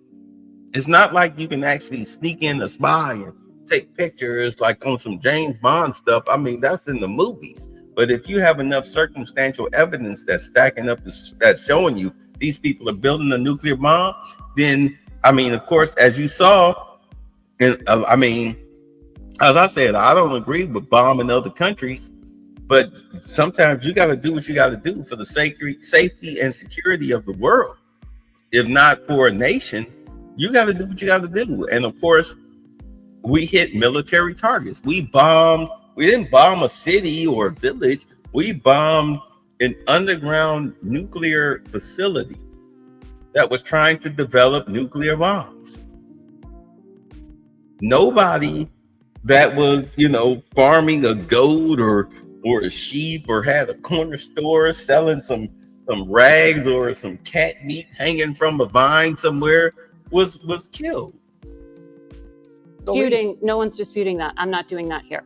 And they were censured at the IAEA for that enrichment and for violating their non-proliferation agreements. I was simply asking if we had intelligence that there was an order to weaponize, because you said weaponization ambitions. Well, we have intelligence that they have everything they need to build a nuclear weapon, and that's more than enough. Okay. I want to ask you on the policy front. There are personnel throughout the Middle East from the United States and Bahrain and Kuwait and other bases. If those countries are attacked by Iran because of their association with the United States, will the United States defend them? Well, that's exactly why they're there. That's a great point, actually. Do you know why we have bases in Bahrain and Qatar and UAE and all these places? All of those bases are there because those countries are afraid that Iran will attack them. If Iran was not a threat to the region, if the Iranian regime, because I'm talking about the Iranian people, the regime was not a threat to the region, we wouldn't have to have any of these bases. Those bases are there because those countries are petrified that the Iranian Shia clerics that run that country will attack their country. Will the United States defend them if they are? They've got a very difficult history. Well, that's why we're there. That's why we're there. So but yes, we will defend them. Is what they're threatening to do. So we'll defend our people, obviously. We'll defend our people. Well, they'll attack our bases. And those are our bases. And we're going to defend our personnel. And we're prepared to do that. But we'll do more than just defend. We'll impose costs on Iran if they attack American personnel, whether they do it directly or whether they do it through some of these proxies that they try to hide behind and that includes the Houthis. Yeah. So another proxy of theirs. So, but let's hope they don't choose that route. Let's all hope that they actually decide, okay, let's go negotiate, because we want a diplomatic and peaceful solution. We have achieved our objectives. We're ready to negotiate this in a peaceful, diplomatic way. We've been prepared to do that for days. They are the ones that played games, as they have done for 40 years, as they have done to multiple presidents. They tried to play games with President Trump, and they see what happens. This is not a game-playing president. When he says he's going to do something, he will do it. I hear you saying here you want to de-escalate when you are talking about diplomacy. You are looking for Iran to pick up that offer that was put on the table you mentioned by Steve Witkoff. Can you just clarify, does that mean the U.S. would still allow for Iran to have a civilian nuclear program if it does not enrich on its own soil? But that's never been an issue. There's countries all over the world that have a civil But nuclear that's still the program. No offer one on here the is table? saying that Iran can't.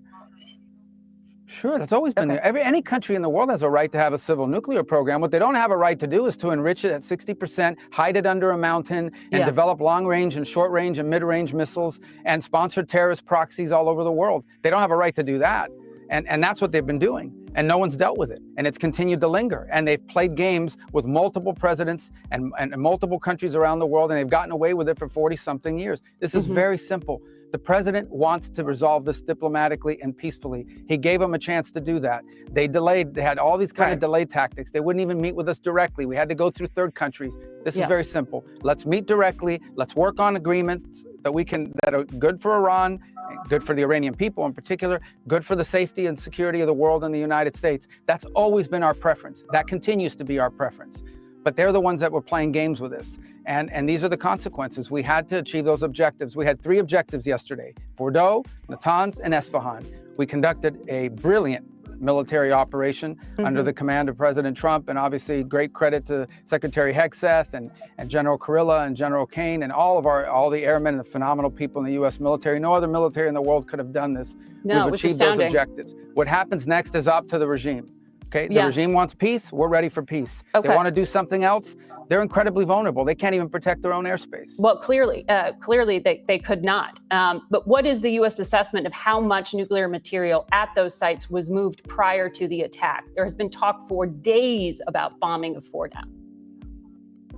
Well, look, we don't. No one will know for sure for days, but I doubt they moved it, because you really can't move anything right now, and they can't move anything right now inside of Iran. I mean, the minute a truck starts driving somewhere, the Israelis have seen it and they've targeted it and taken it out.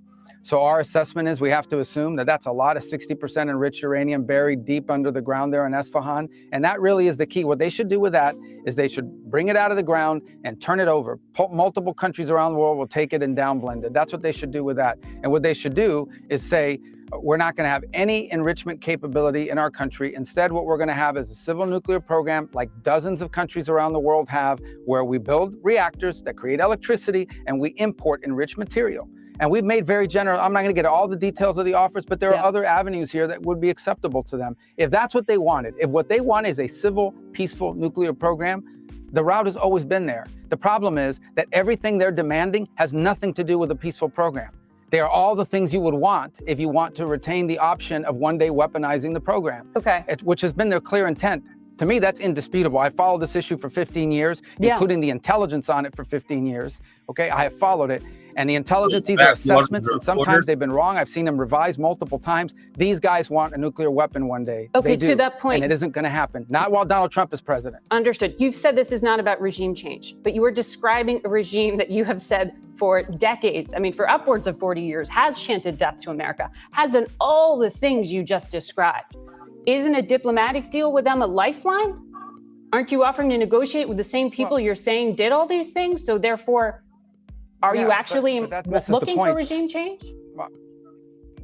That misses the point. I don't like that they chant those things, but one thing is that they chant those things. Another thing is that they chant those things and they have terror proxies are all over the world, and they have long-range missiles that can reach the United States one day, and they have the potential to be one step away from a nuclear weapon.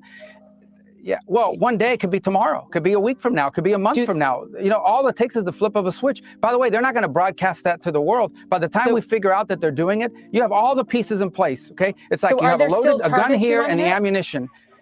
Right, that's why that whole bomb threat called in D.C., you know it was an American Democratic moron because if it was a foreign entity, they wouldn't announce it. They just press the button.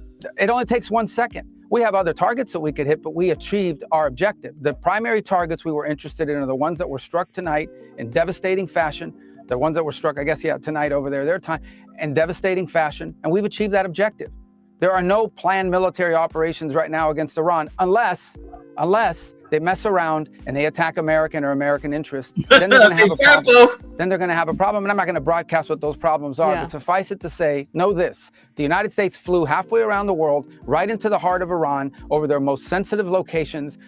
These things got rocked, and then we left, and we were out of their airspace. We were over the ocean before they figured out what had happened. And there are plenty of other targets. We don't want to do that. That's not our preference. We want peace deals with them, and that's up to them to decide. You said defend American interests. Would the United States military take action to keep, for example, the transit point, the Strait of Hormuz, open? If there are attacks on oil installations, would the... Hold on. This is why I say that the cartel really need to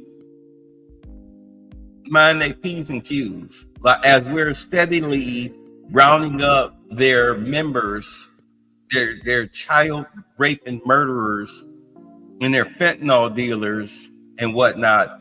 Because, I mean, if you really want to play games and go to war, just so you know, we can just send a couple of Black Hawks and take you out as far as leadership. We can take all of you out like this on Mexican soil. What the fuck, y'all president? That you really think that silly bitch gonna declare war against the United States? Girl, we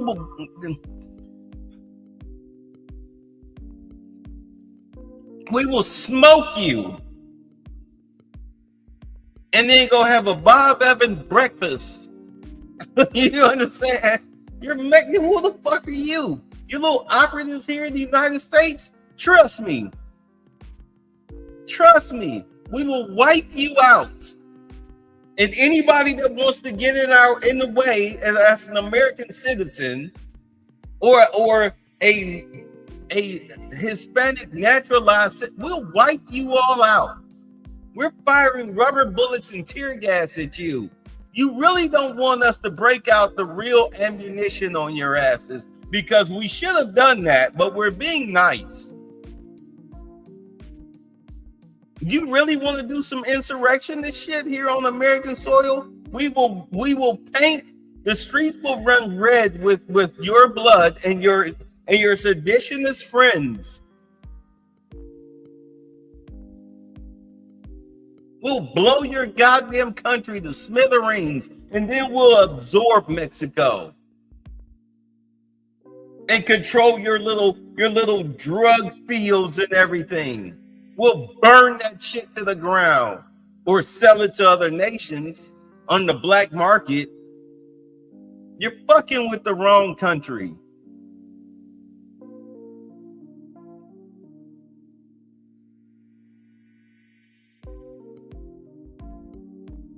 Keep playing games. Keep playing games. This whole action that you saw with Iran should be a goddamn wake-up call. Us no longer getting involved, helping Ukraine fight Russia. These are wake-up calls. Hello, McFly. Hello. When JD Vance went to Munich, he told you, we're not fucking with y'all like that. Fix your own problems. We're fixing ours. Hello, McFly. Hello.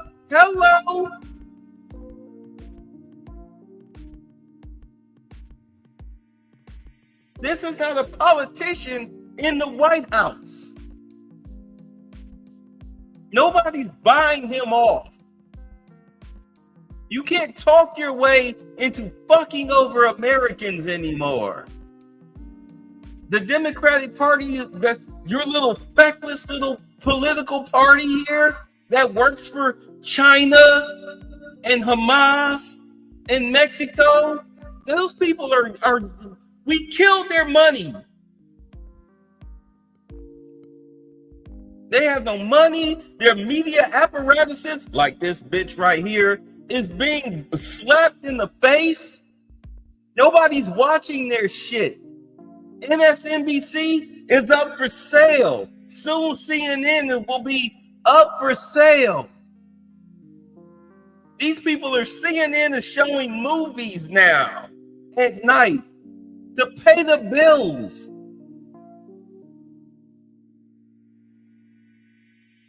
We stopped funding you. Your money's been cut off. The people who are center left are leaving you. They've become independents now. If not Republicans, they don't agree with what you're doing. You sound psychotic. You're very anti-American. Everybody sees it. You're out here fighting for criminals and foreign entities. You look stupid. You look crazy. Nobody's falling for it anymore.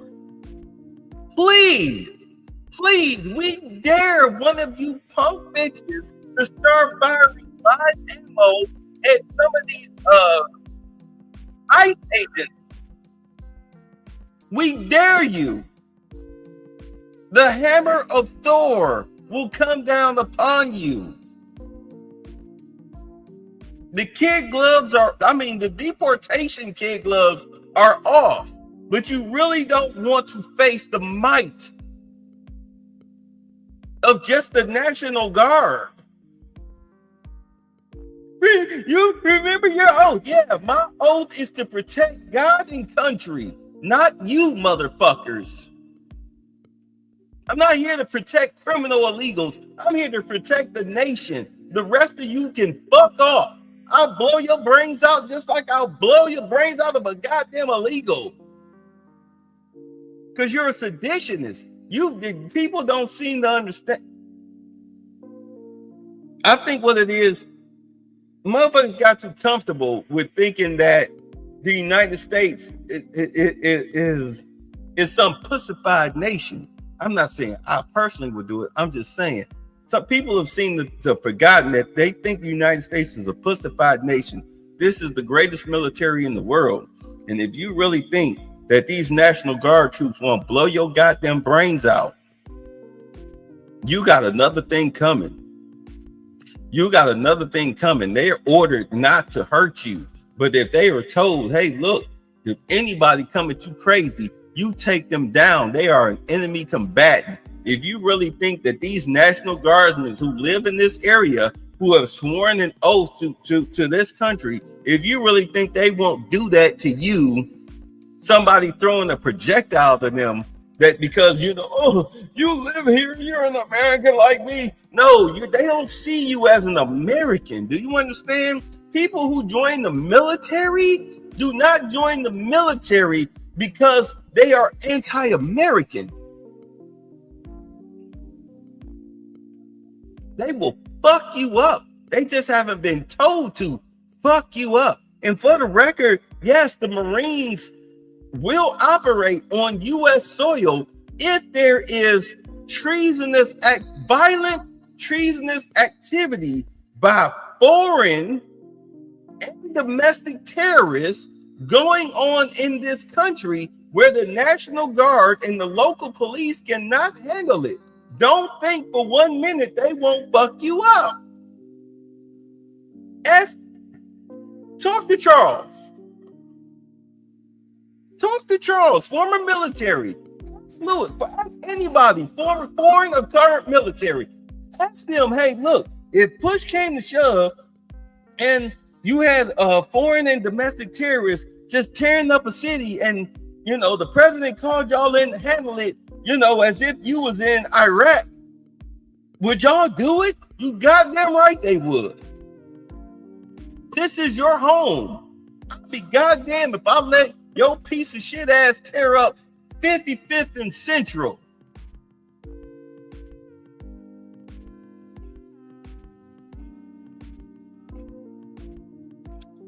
United States consider that a direct act by the state, even if it was carried out by a militia?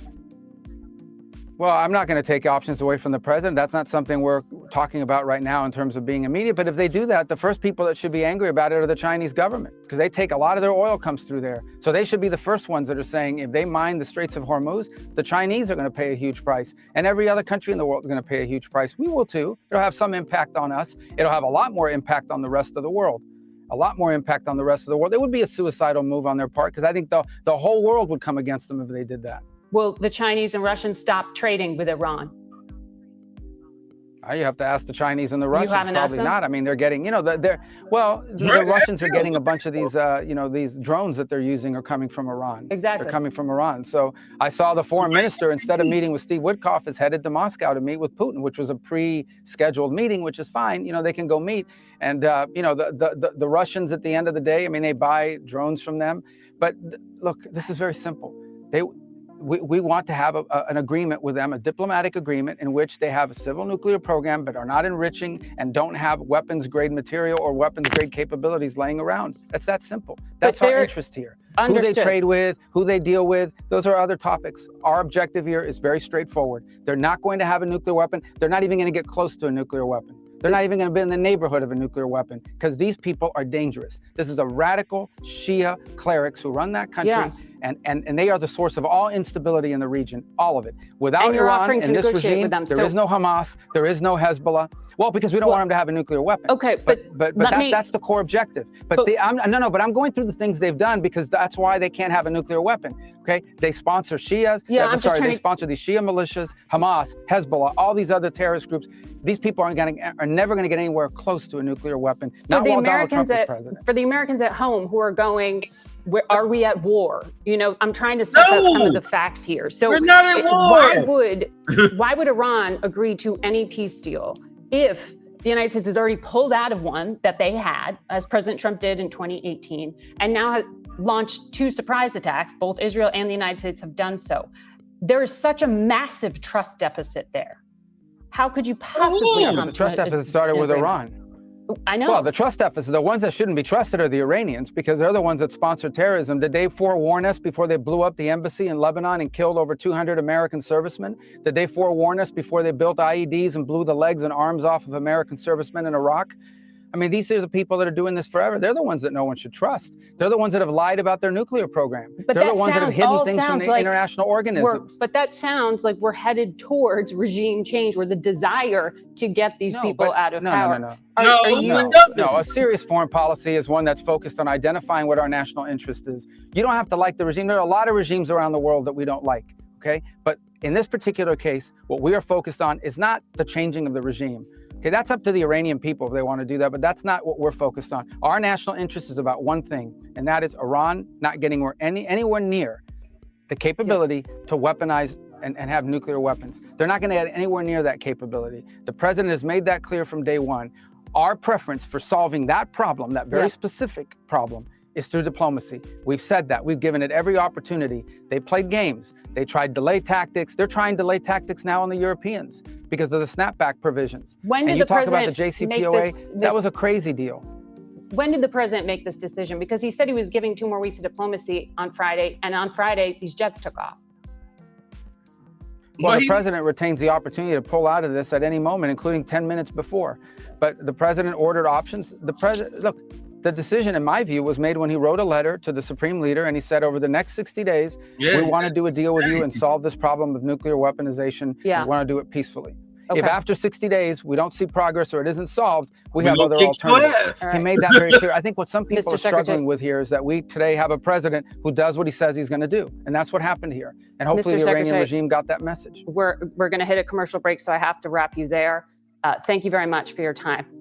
I mean, truth be told, well, Trump said this truth. You know, I mean, when Trump sat up there on the tarmac, was like, you know, it might be 2 weeks. Who knows? I might hit him. I might not. Why would you tell them you're going to hit him? This ain't a schoolyard. I'm going to beat you up, Billy, at 3 o'clock. You know what I'm saying? Meanwhile, Billy go and get his Glock, and he waiting on you at 3 o'clock with his, Glock in his backpack waiting on you. You know what I'm saying? No, I'm going to tell you when I'm going to strike you. I gave you 60 days. I tried to talk to you. You didn't want to talk. Israel hit you. You hit Israel back. Y'all went back and forth. and then we smacked you. Now, do you want to sit down and talk? Do you want to sit down and talk now? Now that we've crippled your military and your ability to make money, do you want to sit down and talk? Because, I mean, in all honesty, you don't have an Iron Dome or a Golden Dome or Georgia Dome. You know what I'm saying? Seattle Dome. You have no domes. If you really want to keep firing missiles into Israel, I mean, because we're letting y'all fight, but we definitely make sure that you cannot have a nuclear weapon. That's crazy. But if you want to keep firing missiles into Israel, I mean, if Israel all of a sudden decides that they want to start firing missiles into your residential areas, I mean, that's on you. Do you really want to take that chance now that, you know, you're defenseless and financially destroyed as a country? Because it's going to take you a while to rebuild your oil refineries and everything. This is why she was talking about, well, what about the oil? And the, you know, I mean, we'll feel it a little bit, but we're drilling off the Gulf of America. It's fine. We'll be okay. But overall, Iran, you're screwed. So what game do you want to sit down and talk now? Because if you still want to keep, well, of course, as we saw, they're waving the white flag, so they say. But it's like, do you want to continue to talk now as a hostile terrorist nation, or do you want to keep playing games? Because again, we'll let y'all fight. We'll let you and Israel fight. But you are weak and defenseless. You're powerless now. All you got is ballistic and hypersonic missiles now and drones. So, you know, so what do you want to do?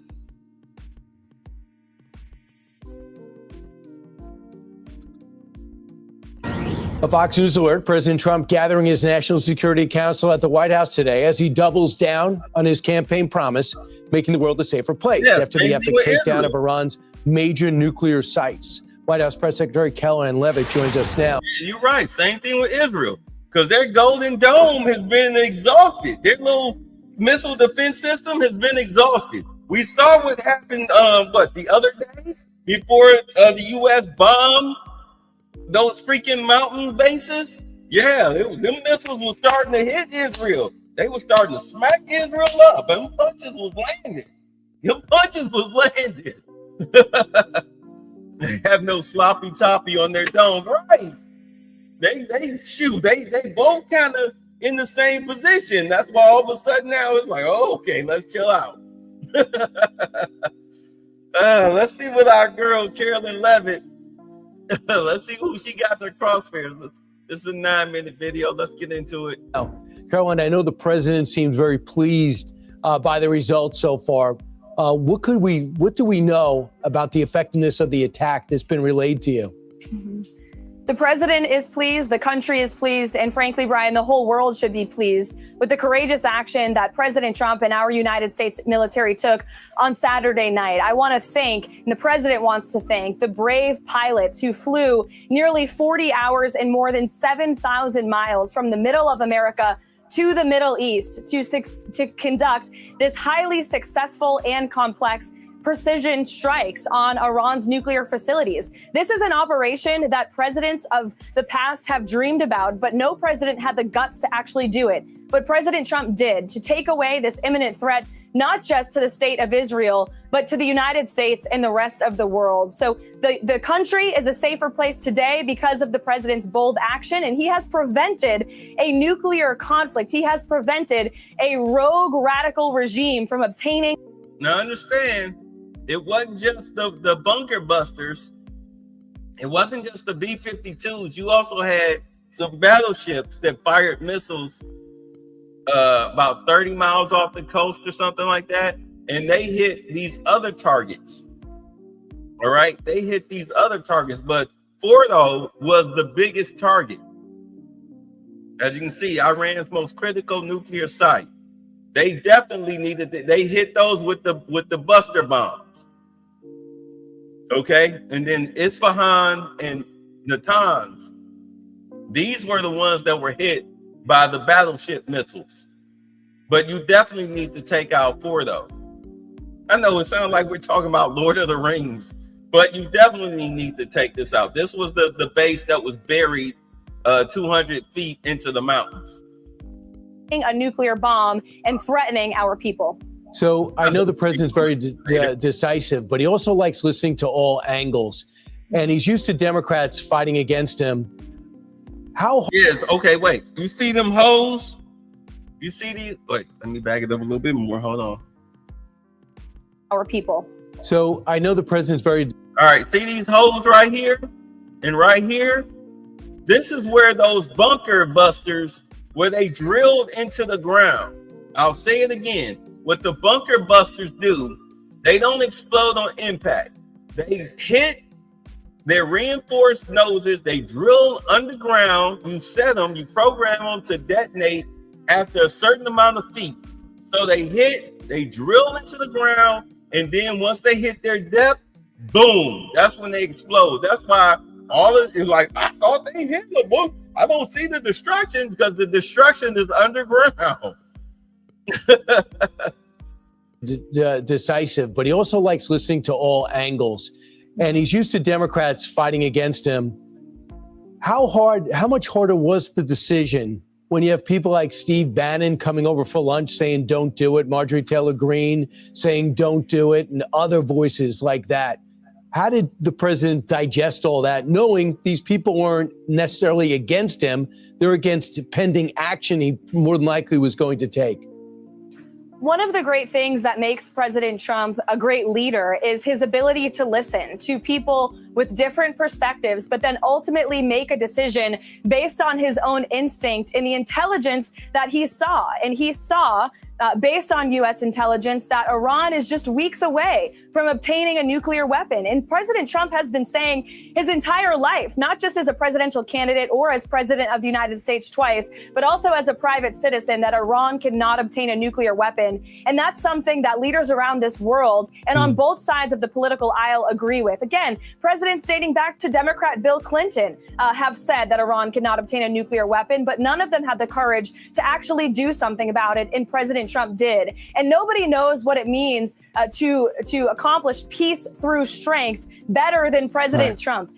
He is the one who came up with that motto and that foreign policy doctrine, and he successfully implemented it in his first term. And this is one of many steps he is taking to successfully implement peace in his second term. The president wants to see a peaceful and prosperous Middle East. He talked about that extensively when we took that historic trip to Saudi Arabia, and he talked about how the Iranian terrorist regime was bringing down the rest of the region, and our Gulf partners and allies agree with that sentiment. So the president wants peace. Sometimes you have to use strength to achieve it, and he's not afraid to use strength. And as Saturday night proved, the United States has the best and most lethal fighting force in the history of the world, and we can use it if we must. So the president tweeted out the next day, and I agree with you, by the way, and I think most everyone watching does, says it's not politically correct to use the term regime change, but if the current Iranian regime is unable to make Iran great again, why wouldn't there be a regime change?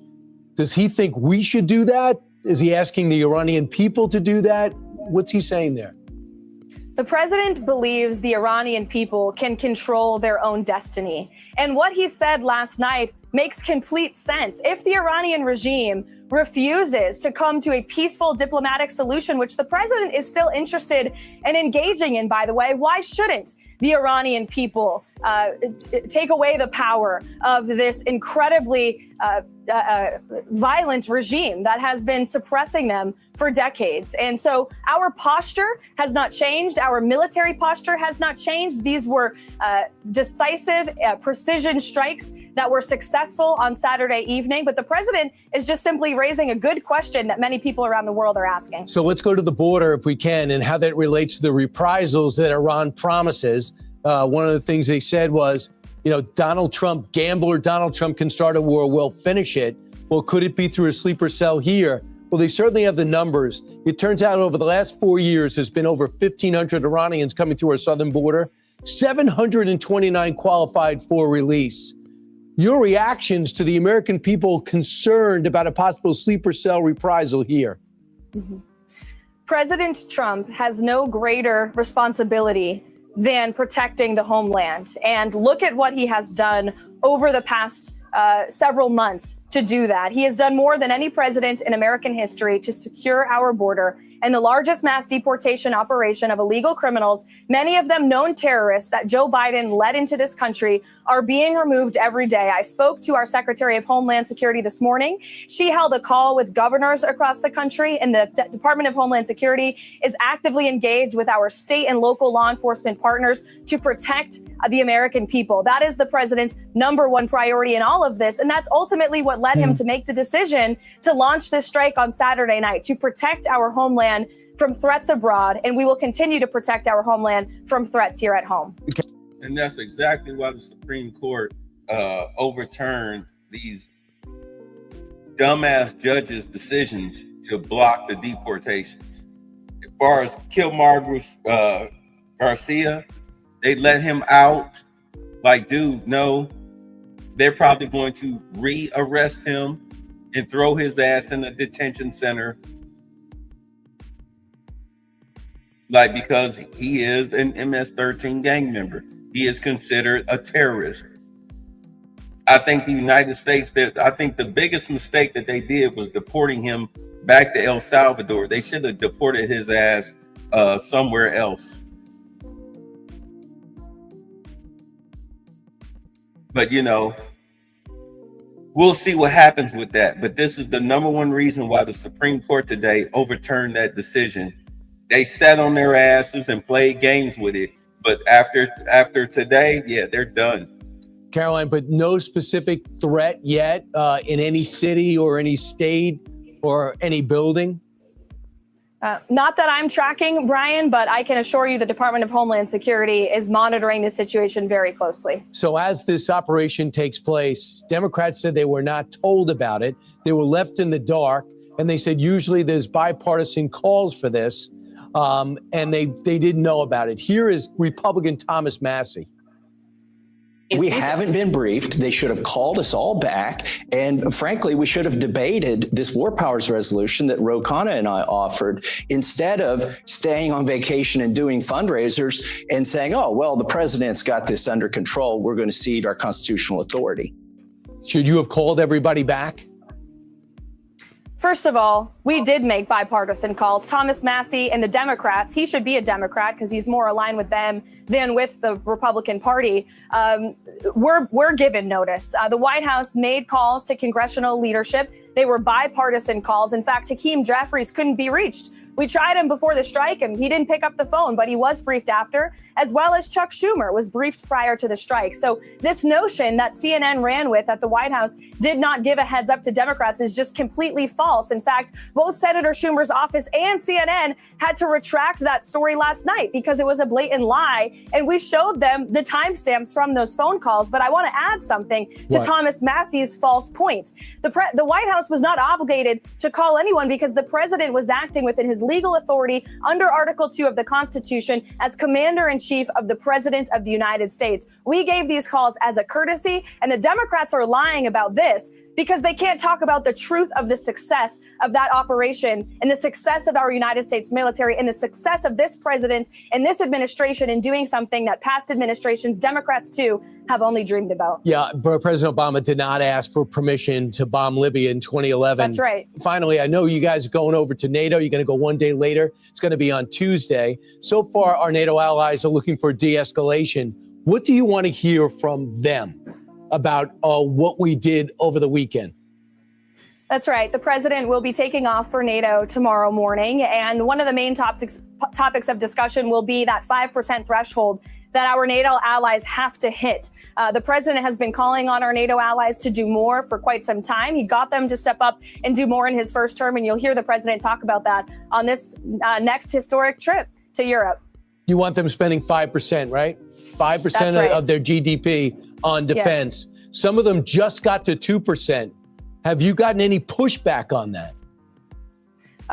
Not so far, not that we've heard, and the president has been adamant. And our NATO allies, to their credit, heeded the president's strong call in his first term, and we expect them to do it this time around as well. Right, because if they spend 5% of their gross domestic product on defense, like, because do understand that's why Elon had his drug-fueled tantrum, was because what we're spending on defense is going to balloon the national debt by $2 trillion, but that it'll be offset by the tariffs that are coming in, because you need national defense because of Iran. You know what I'm saying? And Russia and China. You need to spend, and Mexico. You need to spend more money on national defense. The hell with everything else. What is the price of defense? I'm sorry, what is the price of defense? If you have to skip a mortgage payment and then catch up with it, you know what I'm saying, next month in order to fix the roof, then you gonna do it. You know what I'm saying? You're gonna do it. If you gotta borrow the rent, make a call. I need to borrow some money. You know what I'm saying? You're gonna do it. If all of a sudden you get off work and you gotta drive Uber, you know, from 11 p.m. to 6 a.m. and then had to work at 8 a.m., you gonna do it to get the roof fixed and pay the mortgage. I mean, what the hell? Eventually, you know, the money will catch up. It'll even itself out. That's what other countries need to do. The United States, I'm sorry, we're not your fucking big brothers anymore. You need to stand up for yourself. Stop being a little bitch, always running up under mommy's skirt,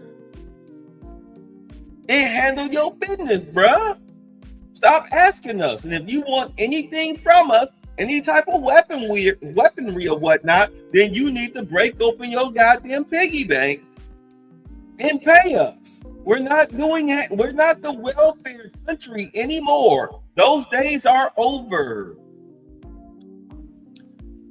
I know it's one of those very tense times that you're always going to remember.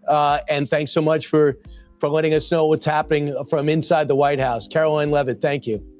Thanks, Brian. All right, and now they're going to head overseas, over. All right, now I wanted to cover. Let's see, because we're here. I wanted to cover this video. If the president told you to shoot people in the legs, would you? Like, you goddamn right I would. Because they're trying to see if Pete Hegseth will turn traitor. I really want to cover these videos. I want to cover these videos. Look. All right, here's what I'll do.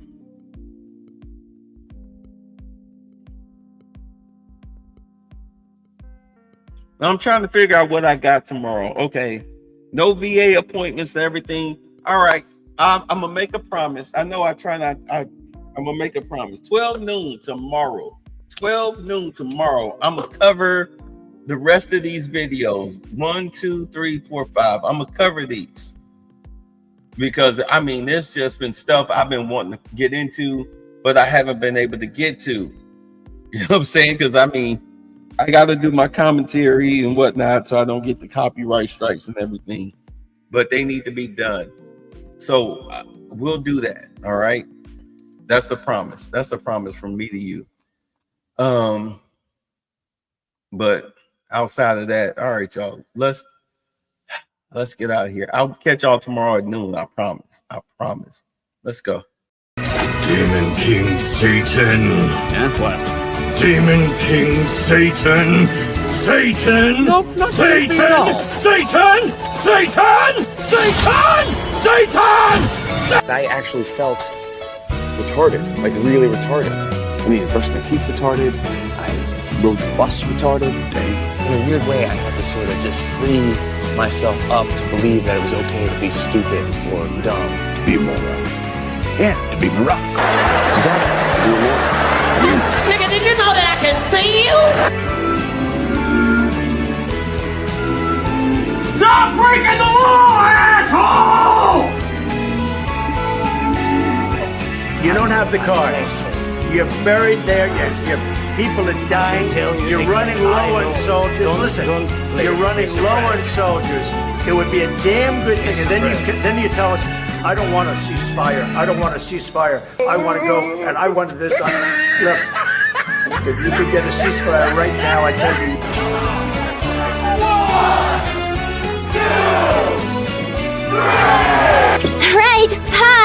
Thanks for the fun. Get the fuck